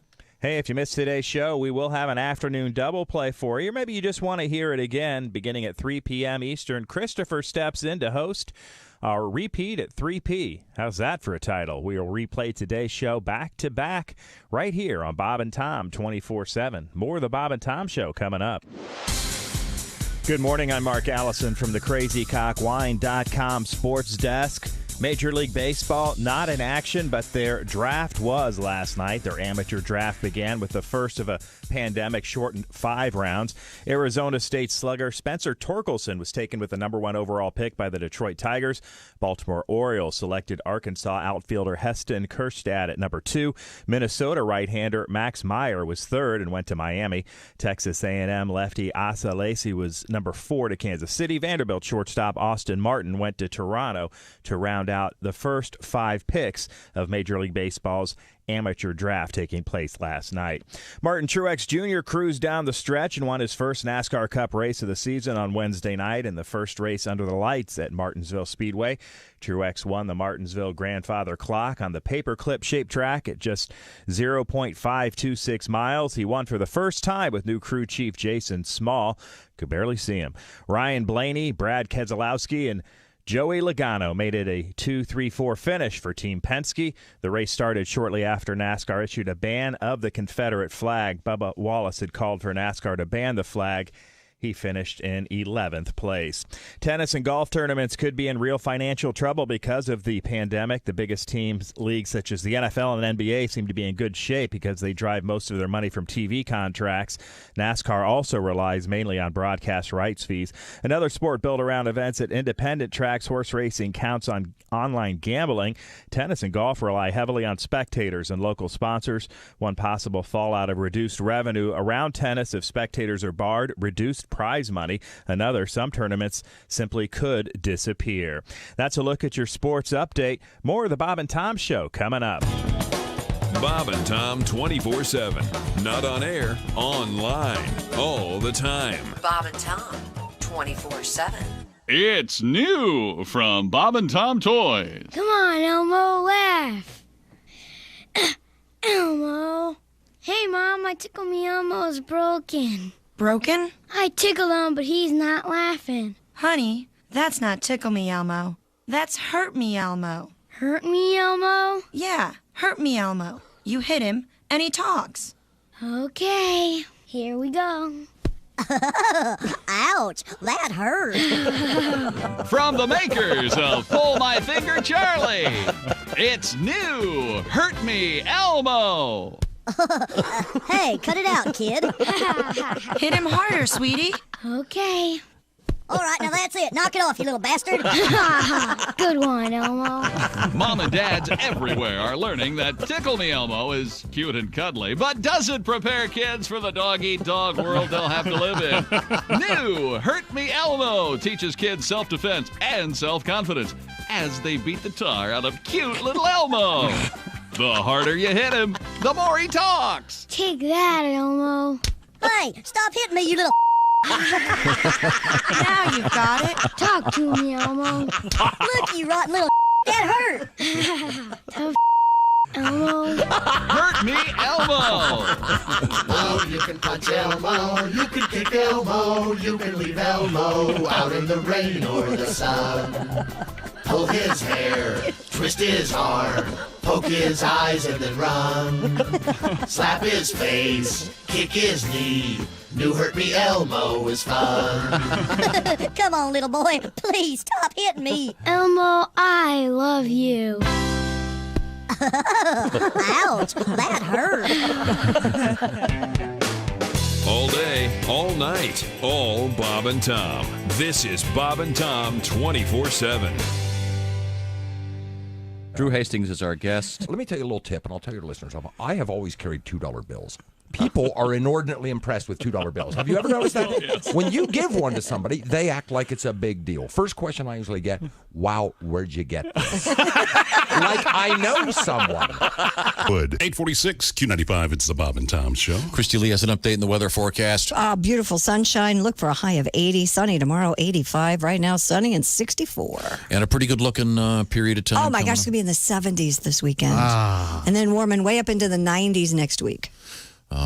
Good. Sounds But good. Sounds good. dry. Okay. Thank you very much, Christy. And you just heard the other guy. Who's the other guy? The guy that had the voice that. Was Oh, yeah, that guy? I don't know who that guy was, but man, he was good. He was talking about heat relief and Summers Plumbing, Heating, and Cooling helping us out. What are we doing? We're getting bottled water, and there are a lot of folks that are struggling right now for lots of different reasons. And the one thing that we all need is water, and bottled water is very important at the Midwest Food Bank and lots of other spots. So the idea is to collect a bunch of it tomorrow. Where? At the Walmart at County Line in Emerson. So we've been doing this for many years, and people are always stepping up and helping out. So we certainly appreciate that, and so do the folks that need that water. So it is literally a drop in the bucket. But if you can help out, great. Hope to see you tomorrow. And thanks to 2 Men in a Truck and the Angel Animal Hospital. This is the Bob and Tom Show. Welcome back, and thanks again for joining us. Hope you're having a great day as the semi-quarantine continues. It's getting mighty confusing out there. Yeah. Yeah, it is. It is, yeah. Do your best. Yeah, the WHO said one thing the other day, and then 12 hours later, they unsaid it. I'm confused. Boy, no kidding. I don't know what to do. Just be careful. Yeah, I believe they've changed their name to the WHAT. Yeah, no kidding. There's now a question mark after that. Yeah, wash your hands. Be careful. Now, we have a lot to get to here, but first I should introduce everybody. About to do the second Ace Cosby Joke of the Day joke. All right. Well, of course, it's Ace Cosby. What are we going to do when you're sick, Ace? If you can't come in for a few days, we can't hand this to someone else. I can pre-record some stuff. And keep it okay. Yeah. That'd be the way to go. I don't think Ace has ever been sick. Have you ever been sick? I rarely get sick. Yeah, yeah. Okay. Knock on wood. Yeah, knock on wood, right. I mean, you can take a couple days off. You don't get paid, but I mean, you can. Oh, this doesn't sound. I'm kidding. Okay. Well, I plan to go to Vegas for a football game this fall, but I'm not going to fly now. Yeah. We did talk about driving. Okay. That's a long drive, dude. Road trip. Yeah, fun. That'd be fun. Yeah, you could get on and get some sabs, cram it in the stereo. But sadly, I don't have any tickets. Oh, God, not So it that begins, again. Yeah. Mm-hmm. I bet you can buy a lot online. I was going to say, no, I'd buy I'd buy you a couple tickets, but Really? We don't know if they're going to be having fans. Right. I mean, I did hear something that was. I heard a doctor of the day go, anyone who says they know what's going to happen doesn't know what they're talking about. Sure. So that's where it stands. So that'd be cool, though. Yeah, I tell you what, Ace. Yeah, I'd be happy to buy a couple tickets to check out a game. And you're a loyal fan. Have you seen the stadium in person? No, I've watched it on webcam. It's got to be pretty cool. Stadium technology has advanced so much in the last couple of decades. Some of the places they built 20, 30 years ago are already obsolete, especially in the world of basketball and stuff. In any event, we will get to that Ace Cosby joke of the day after I say, there's Pat Godwin. Hi, Pat. He's socially distanced in the next building. My son Willie is sitting over there, sitting in for Chick McGee today. There's Josh Arnold in the orangeinsoles.com sidekick chair. Hi, Tom. I love you. Oh, that's so sweet. Thank you. You're welcome. You're still going to get docked. When the phone rings, it's the track phone hotline, and Christy, of course, is in the Navy Federal Credit Union newsroom. Yes. Got a nice email from a guy. We had a very odd story this morning about a woman in Italy having brain surgery. And during the surgery, she was awake, and they had her making stuffed olives. Yes. Because as I understand it, they wanted her to have her brain active. I got a nice note from a guy who said his buddy, Eddie Adcock, who is one of the world's greatest banjo players. Sure. He famously had brain surgery, and he was asked to have his banjo there, and he played during the surgery. Man, that's wild. So it's, I guess, and I'm not sure, I don't know anything about this, but I gather that way they can tell what they're doing, and it doesn't hurt, apparently. No, you can't feel it. Yeah. I guess, but it would be very unusual. So anyway, in Eddie's case, he had an issue with a palsy in one of his hands, and they were able to fix it. so he can continue to play the banjo. That is amazing. Kind of bad news if the surgeon doesn't like bluegrass, though. Yeah. You want to pick your selection. Nurse, will you hand me the sledgehammer? What? Hey, Eddie, next time bring your guitar, okay? Why can't it be? He's also a world-class guitar player, by the way. Mr. Adcock is incredible. He won the Steve Martin Banjo Award, among other things. So that's interesting. That's really cool. I'm totally off topic, though. I'm sorry. The topic, of course, is the Ace Cosby joke of the day. Brought to you by Omaha Steaks. These aren't jokes. These are observations about social significance in today's world of contemporary breathing. A little glimpse into my life. I'm sorry, what now? A little glimpse into my life. That's very good. Like yesterday, I took a urine test at the hospital. Oh, is that right? I've got to stop being such a kleptomaniac. He took it all right. I think you got to, if you're taking urine from hospital, it's not just kleptomania. You got your only problem. Yeah, wash your hands. Well, why else would they leave it in there? You know, it's in a cabinet. Who took these urine tests? There are people who will steal anything. What? Yeah. Why would you steal urine? There are people who will steal anything. Yeah. I could give you an example, but I don't want to. Oh, yeah? You know, though, I can tell Christy, you know that one guy that was in here and he went into there and he stole the stuff that only would be of use to no one on earth? That was the vaguest story I've ever heard. I have no idea. It's all right. It's okay. It was a certain a member of the world of comedy. Yeah. Yes. All right, let's guess. That worked with another member of the world of comedy. And he was a kind of a klepto, and he walked off with some parts to the radio tower that would be of use to no one on earth. Oh, yeah. And that's We're talking about you, Jay Leno. Who did you say? It was That's why Tim Kavanaugh's not here today. It was not Tim. It was not little Jay. thief. For God's sake. No. Anyway. Tim is a wonderful man. Okay. What if we found out he was the biggest klepto on the planet? Tim Kavanaugh's the nicest person on the planet. Exactly. I steal one soda water every time I go just to feel. And a candy bar. But what I could use is a light bulb for a radio tower. Really? Oh, I know exactly who you're talking about. Yeah, okay, sorry. But lock it down. The point is, speaking of Tim Kavanaugh, I can make this work. What? There is a story about, this happens to be the Church of England.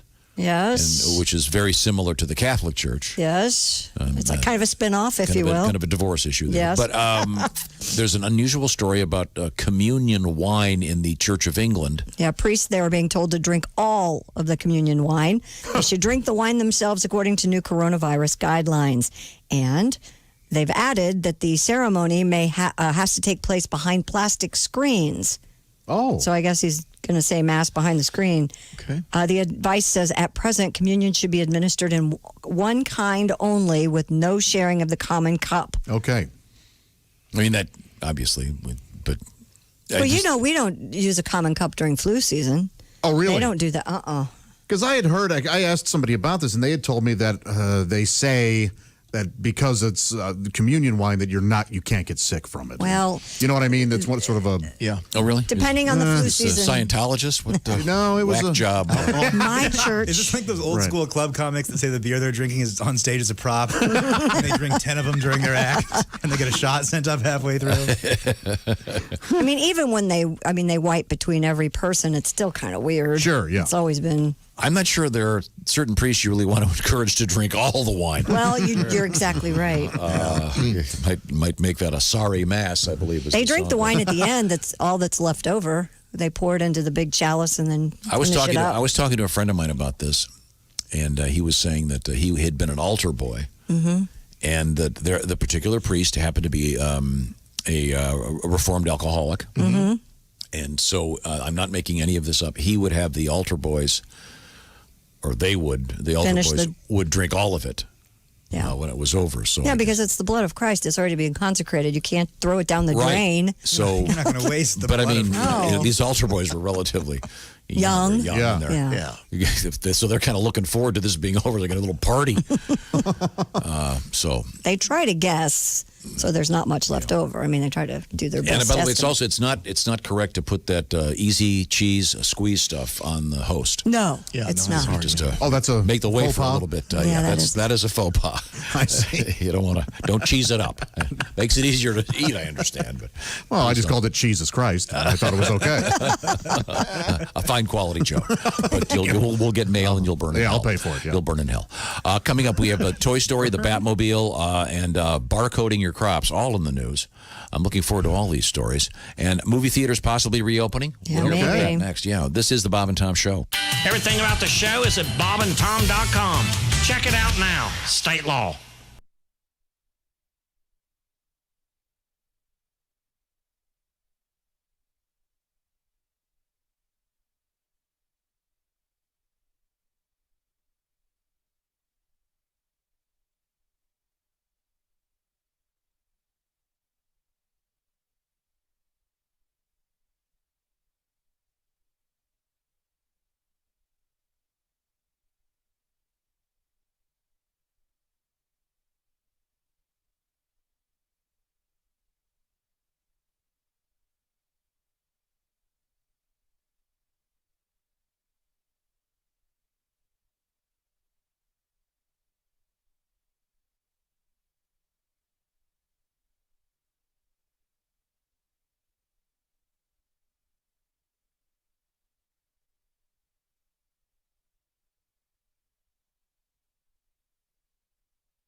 This is Bob and Tom 24/7. Rolling through a Thursday, June 11th. I'm Mark Allison. You're listening to Bob and Tom 24/7. You might be hearing my voice through the Bob and Tom app, which is awesome. You've already got it downloaded, but have you told your friends, your family, your coworkers about it? You should. The Bob and Tom app is free and available in your iTunes or Google Play store. You can listen to your local radio station. Tune in to Bob and Tom 24/7. Access a stream of classic Bob and Tom bits on demand. Even send us photos, videos, or audio messages. You, too, can become a junior win bag. Set an alarm that'll wake you up with the show with the Bob and Tom app. And best of all, Josh, that's right, it's free. You're listening to Bob and Tom 24/7. Hi, everybody. Christy Lee from the Navy Federal Credit Union News Desk. Relatives say the children they have been fighting to find for months are dead after bodies of 2 children were uncovered in rural Idaho. The boy and his big sister have been missing since September. Their bodies were discovered on the property of Jad Daybell, who married the children's mother, Lori Vallow Daybell. Both are in custody. Buffalo will replace its police emergency response team with a new police protection unit.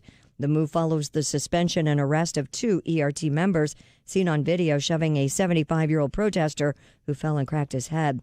Buffalo's police department has faced increased scrutiny since a widely viewed video showed officers in riot gear shoving the white-haired protester during a demonstration over the death of George Floyd. And severe thunderstorms accompanied by winds approaching 70 miles an hour have battered lower Michigan as the remnants of Tropical Storm Cristobal move out of the Midwest and into Canada. Cristobal ended a trek from the Gulf of Mexico up the mid-United States that caused flooding across the region, downed trees and power lines, and damaged homes and businesses in Indiana, Wisconsin, Missouri, and Iowa. And that's your news. I'm Christy Lee. More of the Bob and Tom show's on the way. Ladies and gentlemen, Bob and Tom. This is Compassion. Compassion. This is the song from the Dalai Lama.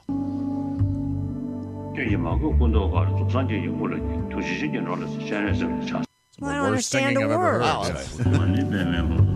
Huh? Well, we don't know what he's saying. This could be filthy. This could be hateful. This is like the menu at a Chinese restaurant. You have no idea. He could be saying, I never liked the Irish. Jesus, Dalai Lama. Bob and Tom in the morning and highlights all day long. The Bob and Tom Show, weekday mornings at 6 a.m. Eastern on Bob and Tom 24/7. Hi, this is Bob. And this is Tom, and this is Bob and Tom 24/7. Comedy on your computer all day and all night. Bob and Tom 24/7.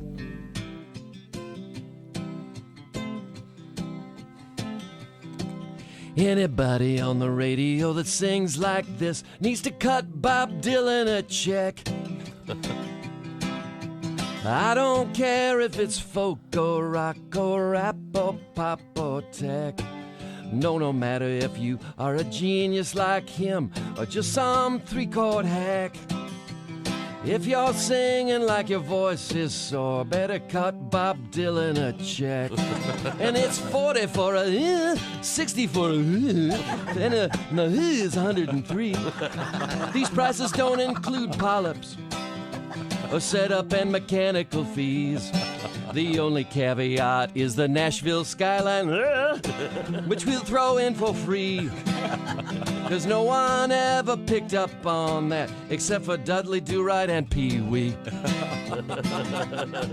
Mr. Springsteen, Mr. Petty, Mr. Knopfler, Miss Etheridge and Sheryl Crow. How about you crack that checkbook and send old Bob some dough? Now, Jake, that's his old Bob's son, so I guess he can pass. But every now and then when you go home, would it kill you to cut some grass? It's 40 for a 60 for a and it's 103. These prices do not include polyps, a setup and mechanical fees.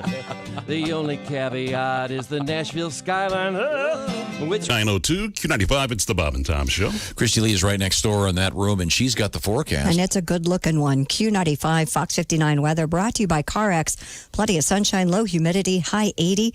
Clear tonight down to 58, sunny and 85 tomorrow. It's a beautiful, cloudless sky, 64 right now. Christy's behind the window, if Yes. you will. Speaking of windows, this is Tom, that's Josh. We're here to talk about Window Nation because they've got the best offer ever. Did you open your windows this spring and that rubber gasket fell off? Yeah, everything was all rotten, and maybe it's time to get some great new windows from our friends at Window Nation. They've got the free online virtual quote right now, valid for 6 months. Plus deferred payments for 2 years. Window Nation, plus 2 free windows for every 2 you buy. So, Josh, you have how many windows? 16. So how many do you have to buy? 8. That's correct. I get 16. Plus 0 down payment, 0 interest for 2 years at Window Nation. Tell me more, Josh. That's exactly right. They have over 1,500 customized window styles, and they'll give you the best value, or they'll pay you $250. Wow. WindowNation.com. Check them out for that free online virtual quote, valid for 6 months. Deferred payment for 2 years. 2 free windows with every 2 you buy. No limit, plus 0 down payment and 0 interest for 2 years. It's WindowNation.com. Welcome back to the Bob and Tom Show. I like this. Got a brothers thing going here. This is my son Sam's band. Who I have seen live. They're terrific. They're good, yeah. This is, and I say that because one of my other sons, Willie, is sitting in for Chick McGee today. I really like this. Do not tell Sam I enjoy this, you guys. Keep it between us. Yeah, actually, I can find your band if I look hard enough later today or tomorrow. For those of you who don't know, Willie was in Blink 182. Oh, I didn't know that. Yeah. Time. No, actually, we have his band from kind of from high school, maybe junior. It was, yeah, 8th What was the grade. name of it? Called Mezzo Static. Mezzo Static. And I can't say how people made fun of us on the air. It was so mean. Middle schoolers will eat you alive. What's the name of Sam's band? Wake the Wild, right? Awake the Wild, yeah. Thank you, guys. Let's see, where was I? Oh, that's Christy Lee. She's behind the glass over there, like I indicated earlier. It's the Navy Federal Credit Union news desk. And Willie's actually sitting in the crazycockwine.com sports desk chair. We touched briefly on sports, and we're done with it. Who won the NASCAR race? And for everyone that wasn't listening, I did an incredible job. I mean, I was a natural. Chick would have been proud.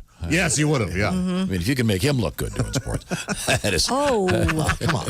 Yeah, that's. you were wild today, Dad. Poor guy's not even here. Now, we had a couple of weird stories already today. First of all, there's Pat Godwin, that's Ace, and Josh Arnold, of course, sitting over there. Good to see you today's guys. National Jerky Day. Well, no wonder I'm acting in this room. Not for jerks like you. It's for jerky. That stuff you eat.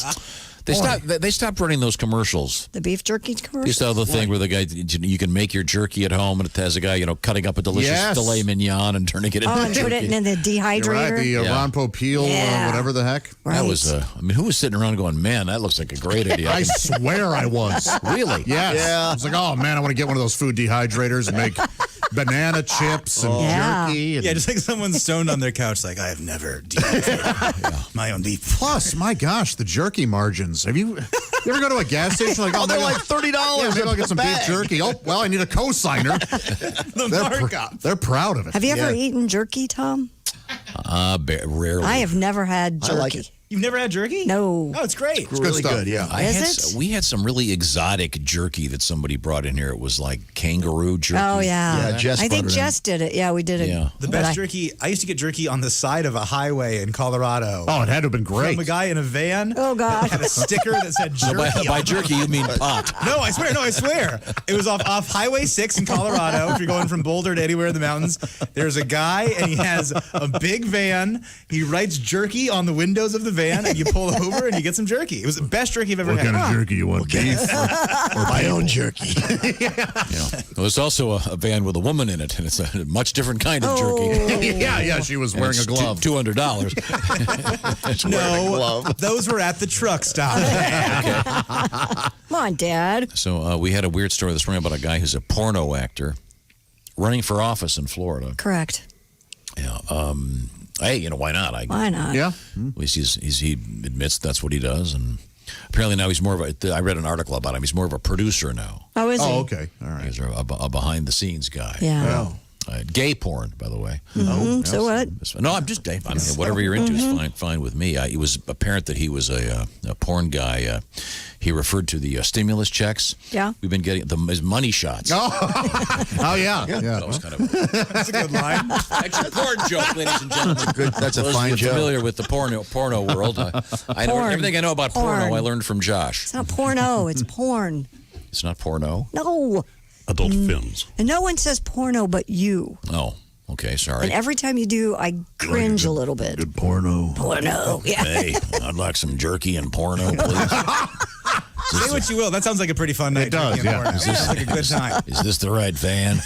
My son told me. You got jerky and you got some of them F books. Some of them have books. You got to have books. Little jerky and jerky night. Yeah, there we go. Woman with the ladies and those heels. Okay, that's what I like. It's terrifying. It's terrifying. That's your father. CFMPs, is that what you're looking for? Mm-hmm. Okay, now Pat, I'm Yes, not sir. sure what we should do here. I love that new song you did this morning, based on the Barry Maguire classic, Eve of Destruction. But also, I think maybe Willie would appreciate this. Are you a fan of Joni Mitchell? Have you ever heard any? Joni Mitchell, sure, yeah. Great songs. She is the subject of. Actually, there's a couple of these documentaries out there. There's a pretty good one about David Crosby. Mm-hmm. But there's also a couple about, one of them, Jacob Dylan, Bob Dylan's son, made one about Laurel Canyon and all the music scene there with Stephen Stills and Buffalo Springfield and Jackson Browne and the Eagles. And there's another one that's just been released. Is that on Netflix? I think it's Epix. If I'm that's not right. Yeah, mistaken. EPIX is where it is, and that's the latest one. And I guess that one really focuses on Joni Mitchell. Yeah, Bob Dylan, all those guys. And I mentioned this the other day to Chick when he was poo-pooing the presence of Joni Mitchell. And I Not a said, fan, yeah. Robert Plant, Mr. Plant. He's one of her she's one of his big influences. Believe it or not. That did not help Chick's opinion at all. No, it didn't. No. He claims that her album should be called "Music Only Dogs Can Hear." I completely disagree. Probably the greatest artist out of that era, in my opinion. But you have created something in honor of Joni? Well, she's the first confessional singer-songwriter, I think, and she's had a lot of boyfriends, and she wrote about it, so here we go. Writing songs and smoking hash, while bawling Crosby, Stills, and Nash. I hooked up with James Taylor, too, and wrote about it every day. Jocko cheated, Jackson lied. Break up with me, you're an album side. You leave in a cab, I grab a pen. Big yellow taxi's on its way. These days, Taylor Swift's the best. John Mayer dumps her, she gets it off her chest. Adele and Katy Perry, too. We spill the dirt that way. I cashed in love from my side now. You crash and burn, break up somehow and trash the ex after the fall and tell the whole wide world he's really small. Thank you so much. So I'm not familiar with her music. That's what she does. She just talks about all of her ex-loves. A lot, yeah. Coyote, Big Yellow Taxi. Except it's done brilliantly. Yeah. Joni really Mitchell, a lot of people don't know this. She's a big fan of buying like touristy souvenirs. Oh, here it comes. Everywhere she goes. Really? Yeah, she buys little knickknacks and stuff. I guess Joni loves tchotchkes. There we go. It's a long road, ladies and It gentlemen. was worth it.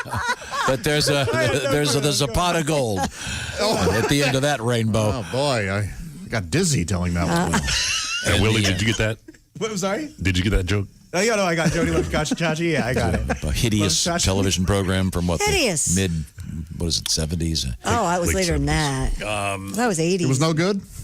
Tony Loves Chachi. No way that show was good. Well, the BBC picked it up, and they That's so funny. Let's see now. I A like show that was good. Can we talk about Batman? By the way, I like the obscure John Mayer reference in that. Yeah. Very inside joke. It's just for you guys, yeah. Yes, yeah. Very well. That word, the word on that's out there. Well, eventually it'll be for everyone. That's, One brave young woman. John does the Danny Thomas album. A little chunk baby. I'm sorry. Back to you, Christy. There's a company called Swarovski. They make crystals. I know my mom's big on these. I get these a lot. Hey, Swarovski. Yeah. Don't they make helicopters? Don't they make bowling alleys? Swarovski makes crystal. That's Sikorsky, sorry. They're selling $600 crystal Batmobile replicas. The jewelry company's 6-inch Batmobile features over 473 facets, including angular wheels. The website states that the item is not a toy, adding it is not suitable for children under 15. And at a $600 price tag, it's still not as lavish as Swarovski's $11,500 limited edition Batmobile, which is encrusted with 16,000 hand-set crystals. Holy waste of money, Batman. Yeah, this is... It's a great gift for the orphan in your life. Who would want a Batmobile made of crystal? You have to have money to burn. Yeah. I mean, what is it, like a paperweight? It's 6 inches long. Yeah, they make all kinds of things. They make little animals. I have a wine stopper For made out of nerds who don't need to buy engagement rings. This is the perfect dork gift. Okay, well, thank you very much. Now, I want to remind you about our friends at Harry's. They have a new client. Who's that? My guy. Oh, yeah. Yep. You should love him. He is just raving about how great the razors are. Okay. And by the way, I got a letter from someone. It is, in fact, Harry like the name, like Harry. Yeah, of course. Right. Yeah. If you look up the other spelling, you'll find something vastly different. With times being as weird as they are right now, everyone wants to save a little cash, of course. And hey, why not get some razors that are about half the price, that are twice as good? And you don't have to go into a drugstore. That's right. You don't have to go to the drugstore. Harry's will send them to you, and Harry's wants you to try them, so they're making the best offer they've ever had. You get the Harry's trial set with what's $3. And just use the code Bob and Tom when you go to Harry's.com. And they've reduced it to the essentials. I'm talking about the great Harry's razors, the famous steel. It's a quality at a fair price, about $2 per blade. And this special offer for $3 and well, here's what do you get? Okay, you're asking me. You get the razor, the weighted handle, the foaming shave gel, the travel cover, $3. Then how much is the shipping, Josh? It's free. It's free. $3. So give it a shot. I know you're going to like it. And then if you want, you can set it up so that Harry's will deliver razors at a schedule that suits you. So when it's time for a new blade, you don't even have to think about it. Yep. Oh, there it is. I got it right now. Harry's.com. The code is Bob and Tom. Harry's is super convenient. The blade refills are the refills are the best. And again, it's about half. We figured you can save about $100 a year depending on how often you have to shave. So check it out. Harry's.com. $3 plus free shipping when you use the code Bob and Tom with our friends at Harry's Razors. Harry's.com. When we come back, we have... Feral chickens. Bok, bok, bok. Wow. Are you drunk? Oh, feral chickens. I said feral chickens. Okay. Yeah. Just checking. When we come back, this is the Bob and Tom Show.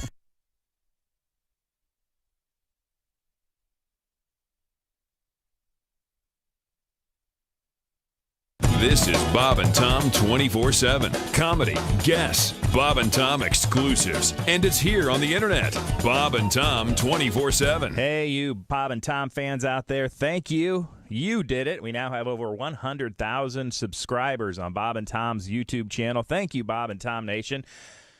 Tom was looking for a reason to get cake. I think that's an excellent idea. I'm going to go mention it to him. 100,000 subscribers on YouTube. I think we all deserve cake. You were listening to Bob and Tom 24/7. I prefer chocolate. Hi, everybody. Christy Lee from the Navy Federal Credit Union Entertainment News Desk. Well, if they get the okay from California officials, Disney will be back in business next month. The theme park has submitted plans to reopen Disneyland and Disney California Adventure on July 17th. A nearby Disney-themed shopping area would reopen July 9th. As is true for other reopening theme parks, Disney says reservations will be required. Capacity will be limited. The Coachella and Stagecoach musical festivals have been canceled due to the coronavirus. Dr. Cameron Kaiser, Riverside County's public health officer, signed an order yesterday canceling the popular festivals outside Palm Springs for this year. Health officials are concerned about a possible surge in coronavirus cases in the fall. Coachella, a massive music and arts festival, and Stagecoach, a country music event, are typically held in April but were previously postponed until October. And the A&E network has canceled the police reality series Live PD. The cable network announced the move Wednesday, a day after Paramount dropped the similar show Cops. A&E said in a statement that it's a critical time in the nation's history and it's ceasing production on Live PD as it seeks better ways to tell stories of police interaction with communities. And that's your entertainment news. I'm Christy Lee. More of the Bob and Tom Show coming up. Ladies and gentlemen, Bob and These are Tom. the working titles for my dad's book that is not released yet. Okay. Title 1 is Everybody's Pissed at Me and It's All Their Fault. Number 2, The Struggle of Always Being the Smartest Guy in the Room. The next one is You Bitch Now, But You'll Thank Me for This. That's my favorite. Number 4, we have To My Biggest Fan, This is Tom Speaking. No, yeah. And the last, From Shaker Heights to Columbia, The Birth of a Douche. Bob and Tom in the morning and highlights all day long. The Bob and Tom Show, weekday mornings at 6 a.m. Eastern on Bob and Tom 24/7. Thanks for listening to Bob and Tom 24/7. He'll beat you to the emergency room and paint a devastating picture of pain and gloom. He'll hate to hear all about your wreck, but deep down he's kind of happy that you broke your neck. He's almost a doctor, he's worse than a crook. He's the lawyer on the back of your telephone book. He can cry on cue and he can lie to your face, and he can probably get you a bigger neck brace. They hadn't made anybody that he won't sue. He'll get the radio station you was listening to, and if picking up your sisters in the police report, he can probably take that boop to court. Dick Weasel, attorney at law. If you're in a body cast, he's the man to call. He'll sue your boss and your mama and them. He could make a preacher want to injure him. He'll take him to court, he'll get you the cash. He's the Johnny Cochran of the bull whiplash. He's the slickest lawyer that you ever saw. He'll have you eating jawbreakers through a straw. He's willing to grovel, he's willing to beg. What would you say to a broken leg? We could get a fake cast put on your hand that might be worth another $2 or $3 grand. He'll take him to court and get the money real quick. He'll tell the judge that he's worried sick and find the sawbones to claim that your vertebra's bent, but you'll have to cough up another 10%. Dick Weasel, attorney at law. He's a Lee Bailey with bigger gall. He could make a 12-man jury squall over a compound fracture or some bad coleslaw. And Dick Weasel wants a third of this song.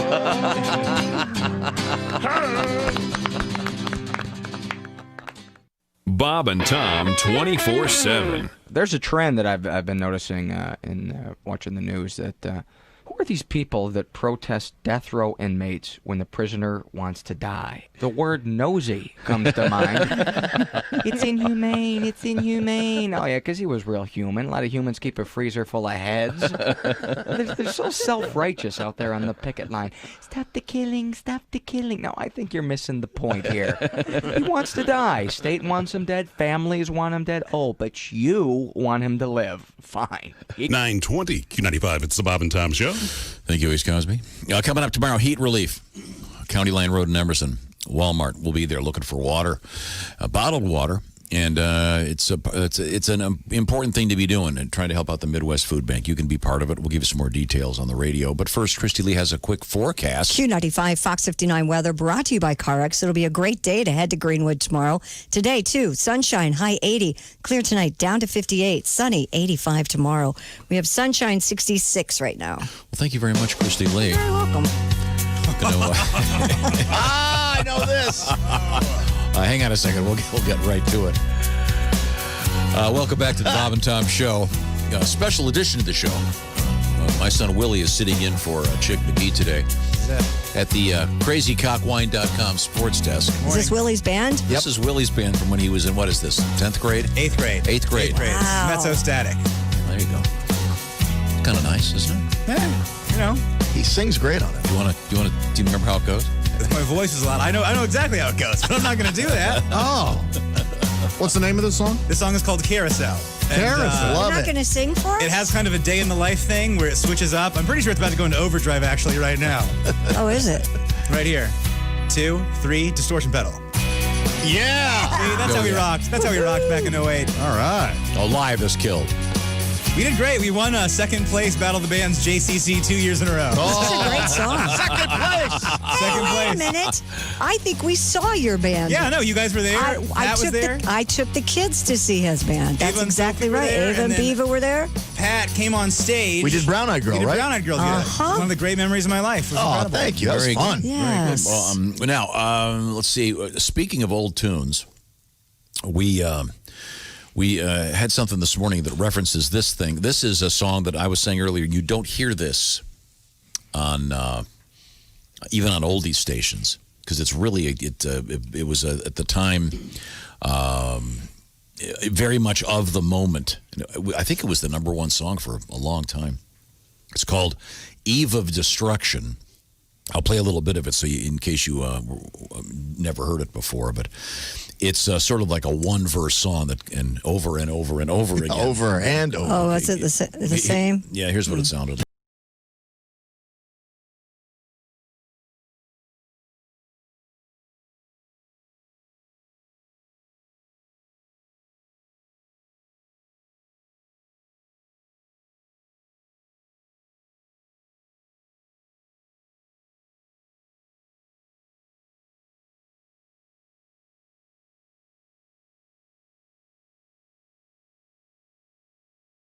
Real serious. Very. One of the all-time great protest songs, I say. Yeah. Very earnest. Sure. And it's the kind of thing you don't really hear a parody of. As I said earlier, you would never take Eric Clapton's Tears in Heaven, and Weird Al's not going to call up Mr. Clapton and go, hey, I got a funny idea. Oh, of course not. Tom, I was just reading that Jan and Dean and the Turtles also covered that song. Did they? Really? I didn't know that. Yeah, Barry McGuire didn't write it. I forget who did, but I know he did. But that was the one that was everywhere in the AM radio when I was a little kid. So it would be inappropriate to make fun of something so serious and earnest. Mm-hmm. However, I don't care. And so Pat and I got to talking. And yeah. Go ahead. They're setting up cones. Lanes there are blocking tomorrow your speed. There'll be a clocking. You carpool to work and it's your week for driving. If they stop traffic, who knows when you're arriving. When rush hour's over, you'll feel like a bibing. And they tell you to slow down and move over and pull over again. My friend, you gotta believe we're on the eve of construction. We're not moving and I'm prairie dogging. The seats will be soiled soon if streets aren't unclogging. Those stop sign holders, they all be scowling, even OJ stuck in a car with Al Collins. If I don't pull over soon, the air I'm fouling. When they tell you to slow down and move over and pull over again, my friend who's whistling, oh, you gotta believe we're on the eve of construction. Oh, that's great. Sorry, Pat, I got lost in the song there. Was that you whistling? Yeah, I got that was Tom. I was totally lost in it. Oh my gosh. Yeah, that was Eva Destruction. Big song there. And be very careful. Watch out for all those people working hard on the roads. Sure. Getting them cleaned up and fixed. So watch out. Doesn't Eva Destruction sound like a drag queen name? Yeah. Yes. Eva? Yeah, Eva Destruction. There has to be a drag queen has named to be. Eva Destruction. 100%. That's a great name. Wears a lot of leather. Or a roller derby girl. Yeah. Yeah. Porn star. It's a versatile name. Yeah. Destruction. Yeah, just that song again. It's not one of the ones even you hear on the oldies stations. At least I haven't. Bob Dylan used to mock that song in interviews all the time. Really? Yeah. When he started to hate being a protest singer, he would always say, "What do you want me to do, a Eva Destruction or something?" He'd always mock it, Relax, Bob. We just, no joke. Bob Dylan, always known for his sense of humor. Bob. Oh, funny guy. Funny guy. Actually, Bob is a big comedy fan. Really? Yeah, no, seriously. Glad I said that then. Good. Great No, job, I'm Will. totally serious. I don't see loves him. Gallagher. Not gonna know. Actually, he is a huge fan of our friend Mike Birbiglia. How do you know that? I know. Okay. I know. Is that what Mike told you? Actually, no. No, there's a really no. It's okay. true. It's true. We believe you. I know Mike is a monster Dylan fan. He's really a huge fan of Dylan. No, he even named his movie after one of the songs. Yeah. Don't Look Back? Yeah. You know who's a huge, another huge comedy fan is Robert Plant. Oh. Mm-hmm. Robert, I do know that. Big comedy fan. So, I wanted to play a little bit of. We just sort of sample another famous. This is one of my favorite songs of all time because you mentioned Jackson Browne in the context of he was that Laurel Canyon scene. Yeah. So Joni Mitchell dated Jackson Browne too. Yeah. Mm-hmm. God. And the word "dated" is. Has she ever married anybody? I don't think she has. Yeah, she married Larry Kleiner, bass player for a while. The point is. Another bass player he knows. Mm-hmm. Yes. This is.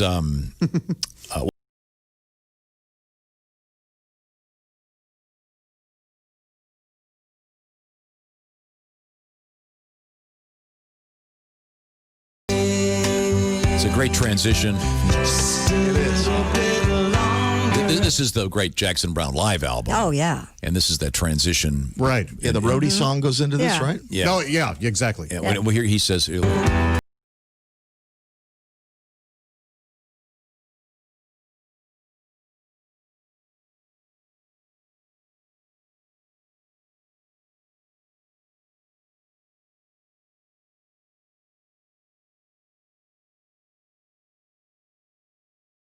We'll just be paying them an extra $7,000. They don't mind at all. They're thrilled, right? Yeah.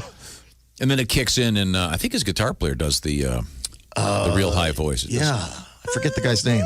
It's wonderful. He goes, "I won't you stay." David Lindley, right? Yes.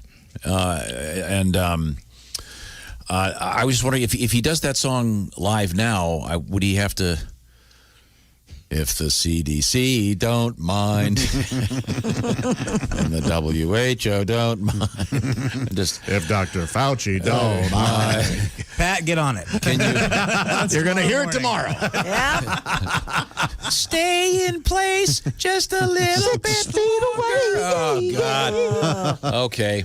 All righty. There we go. No. Hey, speaking of that, Disney will be back in business next month in California if they say it's okay. The officials in California, the theme park submitted plans to reopen Disneyland Disney California Adventure on July 17th. Great date. A nearby Disney-themed shopping area would reopen on July 9th. But like the other Disney parks, you'll have to have reservations and capacity will be limited. Okay. Yeah. And then I did see somewhere that movie theaters are going to reopen. Yeah, AMC is certainly going to try. Here's what it says. It says AMC has announced they're preparing to open its theaters in July. Mm-hmm. They expect to have almost 100% of their theaters open by mid-July. So I don't know. They're going to have to limit. It says limit sizes of audience to facilitate social distancing. Sure. Probably keeping cinemas to 25 to 50% full and blocking out seats. Okay. So you'll see some changes at the theater, but I'll go back. the popcorn will still be $96. That's what I was going to say. I'm excited to pay $10 for I don't care. It's worth it. Coke Zero out of a fountain. Are you kidding me? I miss it so much. Yeah, that is good. God. Okay. Really, I like that salt that they have. Oh, yeah. It's like absolutely. it's Very fine. It's misty. Yes. Really? Yeah, it's super I'm sure fine. it's incredibly unhealthy. I'm sure. I don't. Just coats your heart, but it's very, very tasty. So. Reebok and Disney have collaborated on a new pair of Toy Story sneakers, Tom. I don't know if they'll come in your size, but we could check it out. One sneaker in the pair is styled in the manner of Buzz Lightyear, a white shoe with purple and green accents. Woody's side features a blue shoe with yellow accents, as well as a black and white cow pattern. According to the clothing store Bates website, customers can enter for a chance to purchase the Instapump Fury OG Woody and Buzz sneakers for $200. $200.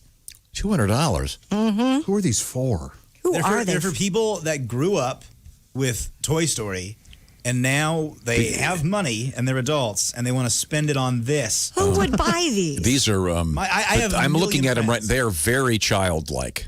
Yeah. I mean, do they come in child sizes? I don't know. I'm just on the website here. They're beautiful shoes, but I mean, they're. Sneaker culture is a massive culture. That's it's like true. Car culture or cigar culture. There are a bunch of guys that'll put a lot of money out for this. Huh. Yeah, they're kind of cool, but man, they are pricey. I mean, Toy Story is your favorite movie, but you wouldn't wear the sneakers, would you, Tom? I wouldn't wear them anyway. Do they say you could give them to me and I wouldn't wear them? Does the Woody shoe say Andy on the bottom of it? Oh, that would be smart. It sure That'd be a cool little. If it does, it's not in this. That would be so smart. There's a Willie, snake in my you should sneaker. call the Reebok people. Yeah, quick, before they sell them all. I've got a lot of ideas for. So they're doing a limited edition. Yeah.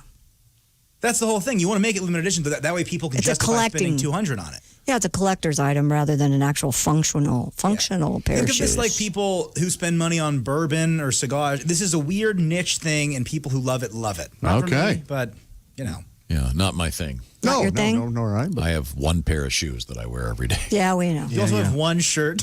One pair of pants, one I've shirt. got 15 of these. They just all look the same. Same here. Then I got the same thing in a different color, black. It makes life easier. How many pairs of shoes do you have? I have right now with me. I have 4. I have, No kidding. I have a Good for you, Willie. I have a pair of sneakers. I have a pair of running shoes. I have a pair of flip flops, and I have a pair of I have like the Jesus sandals. Oh, the dress sandal? The Chacos. Yes. Yeah, I got them when I worked at camp a decade ago, and they're still great. Chacos are the best. Great shoe. Yeah. Remember a Choco Taco? Oh man, I remember that. Yeah, I like that. essentially a drumstick, but in a taco. Fat kid in me shape. loves that. I could eat 20 of those. Yeah, things. I am lost. Chacos are a little spelled a little differently. They are. So they're not shoes. I think I'm with you, Tom. I own 4 pairs of shoes, and that's That's it. it? I mean, I don't have. Boy, I have a closet full. You want to come? I have Same a here. couple friends I that feel bad. have more than 200 Sure, Chickster. Male or female? male. My Really? buddy Colin that I mentioned earlier, he has at least 15 pairs of shoes. 15. That's nothing. I mean, and one buddy of mine, he belongs to some website where they alert you when some new shoe is coming out. What kind of shoe? Is it a They're dress shoe? athletic or- shoes or Oh. Isn't Chick a shoe That's guy? Chick. Yeah, very much Chick is so, a yes. big shoe. No, but Chick's calmed down a little bit. He has. Yeah, he although he still has the itch. Yeah, but he did get rid of a bunch. Yeah, but like 400 yeah, another friend of mine is that's the reason he doesn't like moving. Does he have so many shoes? He's got to move the shoes. I'll get nerdy about Nike Air Maxes. I like that shoe. The Air Max one is a cool shoe. I'll wear that. I have 2 or 3 pairs of those.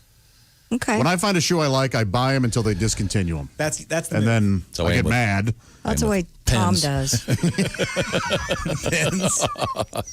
You ever seen these babies? Oh, God. Are you still in the Zebra G2 over there? Oh, What are I you have working with? drawers full of these. This is the Precise V5 RT What millimeter you got going on? Pilot. Oh, 0.5. Okay, yeah, that's the way to go. I'm getting fired up over here talking about pins, fellas. Yeah, I okay, love a sorry, good it's the pen, same too, thing. yeah. Yeah, if you only have 4 pair of shoes, you to fill in for Chick, you need to have at least 200. Yeah. Okay. Now, Christy, what else have you got over there? Well, let's see here. A Taipei city councilor's in the news for breaking chopsticks with his butt after losing a bet. This is a great story. They've got video of this out there. He snapped them? Prior to the June 6th Kaohsiung City mayoral recall election, the Can't Stop This party That's the name of the party. Can't stop this party. Cool, Counselor Chu Wai-shi promised to break chopsticks with his backside if there were more than 400,000 votes in favor of the recall. After 939,090 votes cast to oust Mayor Han, Xu made good on his promise, breaking one chopstick for every 10,000 votes over his prediction, which ended up being a total of 53. Wearing only a T-shirt, underwear, and socks, the city councilor was filmed breaking chopstick after chopstick in an office full of onlookers. Weird. He sometimes split as many as 5 sticks at a time. Did he have to separate them first with his ass? Chu explained that his technique, Josh, yes, involves putting the chopstick through his underwear and giving himself a wedgie while tensing his butt muscles. This is bizarre. Isn't that weird? That's very weird. I thought do you think you could do this? No. Ass cheeks? I thought this had something to do with the fish in the butt story. I thought he was trying to get the fish. So did I. No. Ass sushi? Boy, would you ever go to a place called Ass Sushi? No. Sure. It's funny. They have a sense of humor. Welcome to Ass Sushi. Would you like the toilet roll? The sushi has to be great, though. It is just tremendous. Yeah, sushi. exactly. Service is bad. Toilet paper roll, I should say. The name. Don't let the name throw you. This is the weirdest thing. That is weird. So he's not inserting them into his... No, he's not inserting breaking them them. with his crack, basically. Oh, I thought it was like tying a cherry in your... No. I thought it was... Okay, never mind. So he's giving himself a wedgie and then I Right. guess tightening his Tightening butt his cheeks. butt cheeks and then I thought he snap was 'em. putting in so many and then was clenching tightly. No. That's what I thought. Where was this? In Taipei. Well, that makes sense because this guy has a type A personality. There it is. Here we are. Oh, man. If you're in the party, what's the name of the party? The Have Fun. Here it is. Can't Stop This? The Can't Stop This Party, Can't which Stop sounds the like Party. sounds like a Village People song. Okay, well, there's video of this guy doing this. What a crazy thing to do. More American politicians should do this. Giving myself a wedgie and I'm breaking stuff with my ass. Okay. I'd watch Why that. not? Yeah. All right. I'm going to snap this spork. You got a fortune cookie. It says you're not going to sit down again until October. Now, right now, I want to remind you that a lot of people have been sitting down a lot because they're stuck at home. Yeah. And a lot of people stuck at home are crooks. And hey, this is a perfect time for me to start stealing your stuff with cybercrime. The April 15th tax deadline was pushed off till July 15th. And you may be relieved by this, but the extension has also given our friends in the world of thieves to spend a little extra time to try to get your tax refund, et cetera, et cetera, et cetera. So the Government Accountability Office has found that fraudsters using false identities to steal almost $2 billion in tax refunds just in the last couple of years. So it's important to understand cybercrime and make sure that you're doing what you can to prevent it from happening to you. LifeLock is the leader in identity theft protection. LifeLock is a system that will detect a wide range of identity threats, like, for example, your social security number showing up on the dark web and being sold. And if you do become a victim of identity theft, LifeLock can help you restore your identity much easier than you can do this on your own. LifeLock is very inexpensive, and right now we've got a very special offer, 25% off your first year. No one can prevent all identity theft or monitor all transactions at all businesses, but LifeLock can see threats you might miss on your own. Once again, join up now. Save 25% on your first year. You go to LifeLock.com/Tom25. That's LifeLock.com/Tom25 for 25% off your first year. You will sleep better knowing that someone's watching all those numbers you've pumped into your computer and your phone. We are coming back. We have a brief look at today in history, I believe. Okay. Oh, okay. And other cool stuff. This is the Bob and Tom Show. Reach us toll free at 1-888-BOB-TOM-1 or at bobandtom.com. This is the Bob and Tom Show.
Bob and Tom 24/7. Hey, Al Jackson was on the Bob and Tom show today, our West Coast Mountain correspondent. Thank you to Al. Checking in via Zoom from Denver, Colorado. Of course, it's June 11th, so it's not really skiing conditions out there, but if you've never seen Colorado in the summer, I highly recommend it. Just a beautiful part of the country. That's my take on Colorado. And Colorado, you're welcome. Colorado Springs, one of our best Bob and Tom affiliates out there. You're listening to Bob and Tom 24/7. Good morning. I'm Mark Allison from the CrazyCockWine.com sports desk. Major League Baseball not in action, but their draft was last night. Their amateur draft began with the first of a pandemic-shortened 5 rounds. Arizona State slugger Spencer Torkelson was taken with the number 1 overall pick by the Detroit Tigers. Baltimore Orioles selected Arkansas outfielder Heston Kjerstad at number 2. Minnesota right-hander Max Meyer was 3rd and went to Miami. Texas A&M lefty Asa Lacy was number 4 to Kansas City. Vanderbilt shortstop Austin Martin went to Toronto to round out the first 5 picks of Major League Baseball's amateur draft taking place last night. Martin Truex Jr. cruised down the stretch and won his first NASCAR Cup race of the season on Wednesday night in the first race under the lights at Martinsville Speedway. Truex won the Martinsville Grandfather Clock on the paperclip-shaped track at just 0.526 miles. He won for the first time with new crew chief Jason Small. Could barely see him.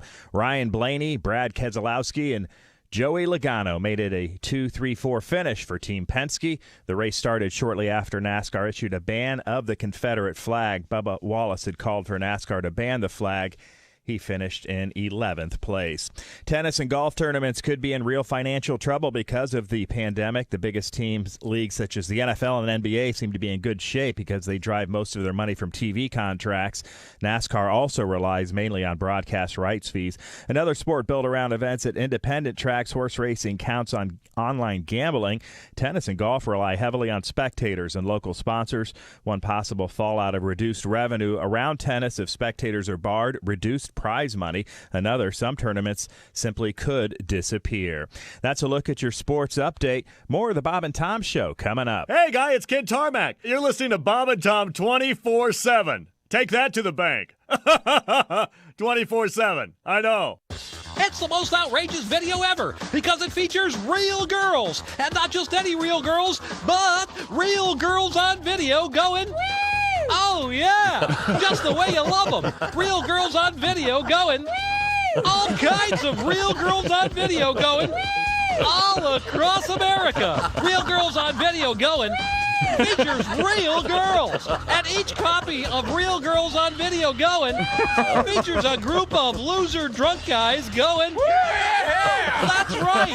You get Real Girls on Video Going and loser drunk guys going. And hey, act now and you'll receive at half price Real Girls on Video Going. That's Real Girls on Video Going. And the bonus tape, Real Girls on Video Going, and the drunk loser guys going. But wait, order now, and Frigaball Video will throw in Real Girls on Video Going, and that's Real Girls on Video Going, Real Girls on Video Going, and Real Girls on Video Going, and all complete with loser drunk guys going. Order now.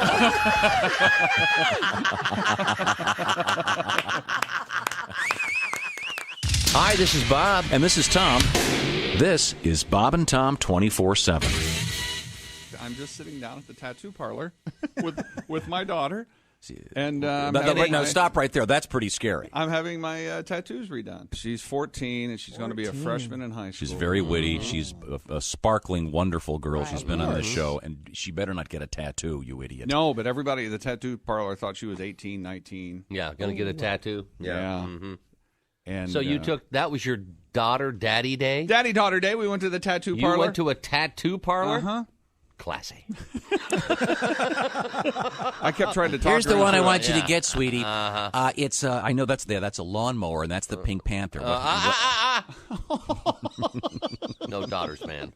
I kept trying to tell her. Sorry. You know, if you ever get a crush on a boy, here's what you need to do: just tattoo his name on your shoulder and walk up to him and go, look at this. You take me seriously now? Stuff like that. Yeah. And That's great advice. You know, I've been on the fence about having kids for a long time. And something happened, and I don't mean to get religious or spiritual or whatever. But Q95, it's the Bob and Tom Show. Thank you, Ace. Christy Lee has the weather forecast. You just need one word. Gorgeous. I need about 12. Okay, look for a high of 80 under plenty of sunshine. Clear tonight, down to 58, sunny and 85 tomorrow, 66 now. You know, the world is really confusing right now, and I think a lot of people would love to help and have no idea what to do. One of the things you can do is help buy bottled water for folks that are down on their luck for whatever reason and serviced by the Midwest Food Bank. We'd like you to help us out tomorrow doing just that. It's a special water gathering event called Heat Relief. Details coming up in a minute. Welcome back to the Bob and Tom Show. It's great to be here. Oh, yes. Let's see now. Saying oh, yes is Josh Arnold in the orange and black. Well, it's... I've described it as hideous. It looks like a chair from some bad sci-fi movie of the mid-'70s that the spaceship would have. But it's apparently a gaming chair. Yes. Yeah. And Josh finds it very comfortable. I do. Yeah, it's got pillows. And it's not just any chair. It's the orangeinsoles.com sidekick chair that a member of our staff spent quite some time putting together and purchasing. Yes, how about that? And we thank him. And you have found that it caresses your behind in such a way that it's... making you feel good on the radio. It does, yeah. Okay. Do you think it's made you any funnier? Oh, God, no. No. I was hoping. Okay, sorry.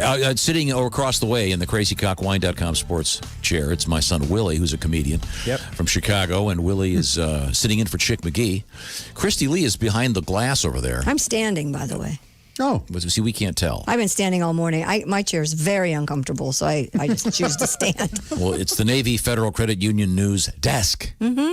Not chair. Good point. Okay, that's a good point. The desk is very comfortable. Yes, okay, very. Good. And then Ace Cosby, of course, is in the OmahaSteaks.com joke of the day arena over there. It's got a whole play arenas. Yeah. Playing arenas. Thank you. He's dice. Huge arenas. Of course, that's the best gift for your dad for Father's Day. And then it's the track phone hotline that rings on occasion. Happy to have it ring. But right now, it's time for Today in History. Yes, it is. I guess we don't have the music. Leonard's not here. He's taking care of Chick. I can push some buttons. See what happens. So I'll just take over here. Let's see, Today in History. I have one. Oh, what do you got? In 1770, Captain James Cook, commander of the British ship Endeavour, quote-unquote, discovered the Great Barrier Reef off of Australia by running over it. Yeah. Yeah. There it is. Hadn't it been there the whole time? Yeah, it had been. Yeah, they got to get a better word than discovered. Yeah. Okay, here we go. This is interesting. In 1742, Benjamin Franklin invented the... bifocals. Franklin stove. The Franklin stove? It sounds like a sex move. Is that like the Foreman grill, the Franklin stove? It is. It's, yeah. And then his friend Phil Jenner would later on make... I'm sorry. Also in colonial history, in 1776, the Continental Congress created...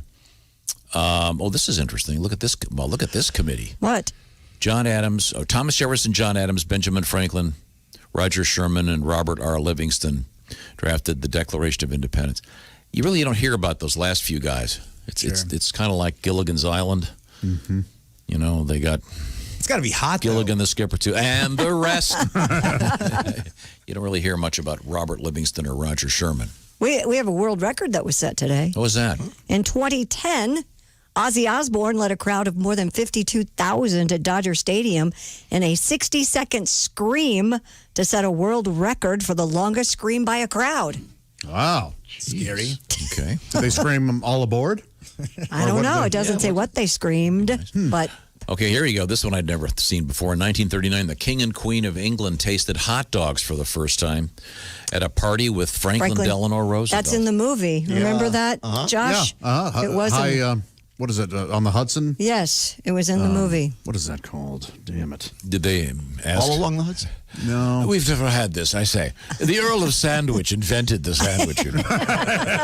You Americans are just stealing. Hyde Park on the Hudson. That's it. Would you please pass the Grey Poupon?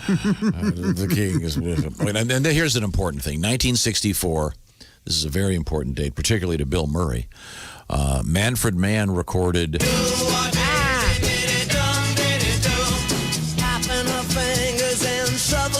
Remember this tune? Oh, yeah, of course. It's a great song. It's a great song. I like that song, yeah. They're very good. That's enough of Today in History, I think. We can Oh, it move is? on. No birthdays? Nothing? Oh, I got a couple birthdays. You want to hear a couple? Sure. Let's see. Who was born? Janice. Oh, nope. No.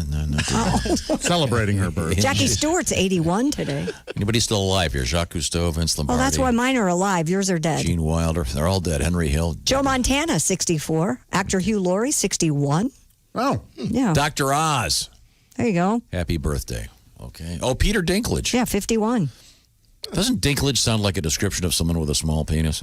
It does, yeah. It's the Well, I bet you don't say that to his face. No, his face you have to be down on your knees. Is he celebrating his half birthday today? Oh. You know, you guys, as a small penis man, I'm highly offended. You would make fun of the Dinklage. Time now for Things We Learned, sponsored by Grainger. Delivering the products that keep your facility running is what Grainger does best. They've been doing it for 90 years. Visit Grainger.com for whatever you need, whenever you need it. That's Grainger, for the ones who get it done. Earlier in the show, I was trying to do the introductions by height. Yes. And Willie, Josh, and we're pretty much close, all the three of us. But Ace is a little bit taller. As Ace describes himself, if I'm getting this right, Ace, 6'2", twisted steel and full of sex appeal. Close. Sounds a little better when he says it. Yeah, it does. Yeah. Much better. Let's see. Josh. That's me. Would like to go fishing with Michael Jordan and catch a gigantic marlin. That's right. Which he would mount. We'll just leave it right there. Oh, I see. On the wall. Yes, I would, yeah. Okay. Father's Day is coming up in a while. June 21st. Okay. You got some time to get some Omaha steaks for your dad out there. Let's see. I did learn that you can go clap those cheeks. Yeah. No cap. What does that mean again? I know no cap means I'm not lying. Means you can... Doggy style? Essentially, yeah. Oh, clap those. Oh, so it does refer to a specific. Okay. Think of the sound. Clap the cheeks. Yeah. I see. Okay, I didn't pick up on that. Your thighs hitting her buttocks. And your thing is... my goal is to have this show generate enough money that we can have a live bass player Oh, gosh. every day. God, that would be the best. Have you ever heard of that show that has the bass player? That's awesome. Seinfeld has a lot of bass. This is the Bob and Tom Show. This is the Bob and Tom Show. Check out the Bob and Tom Show app and let your voice be heard. Our contact info is right there.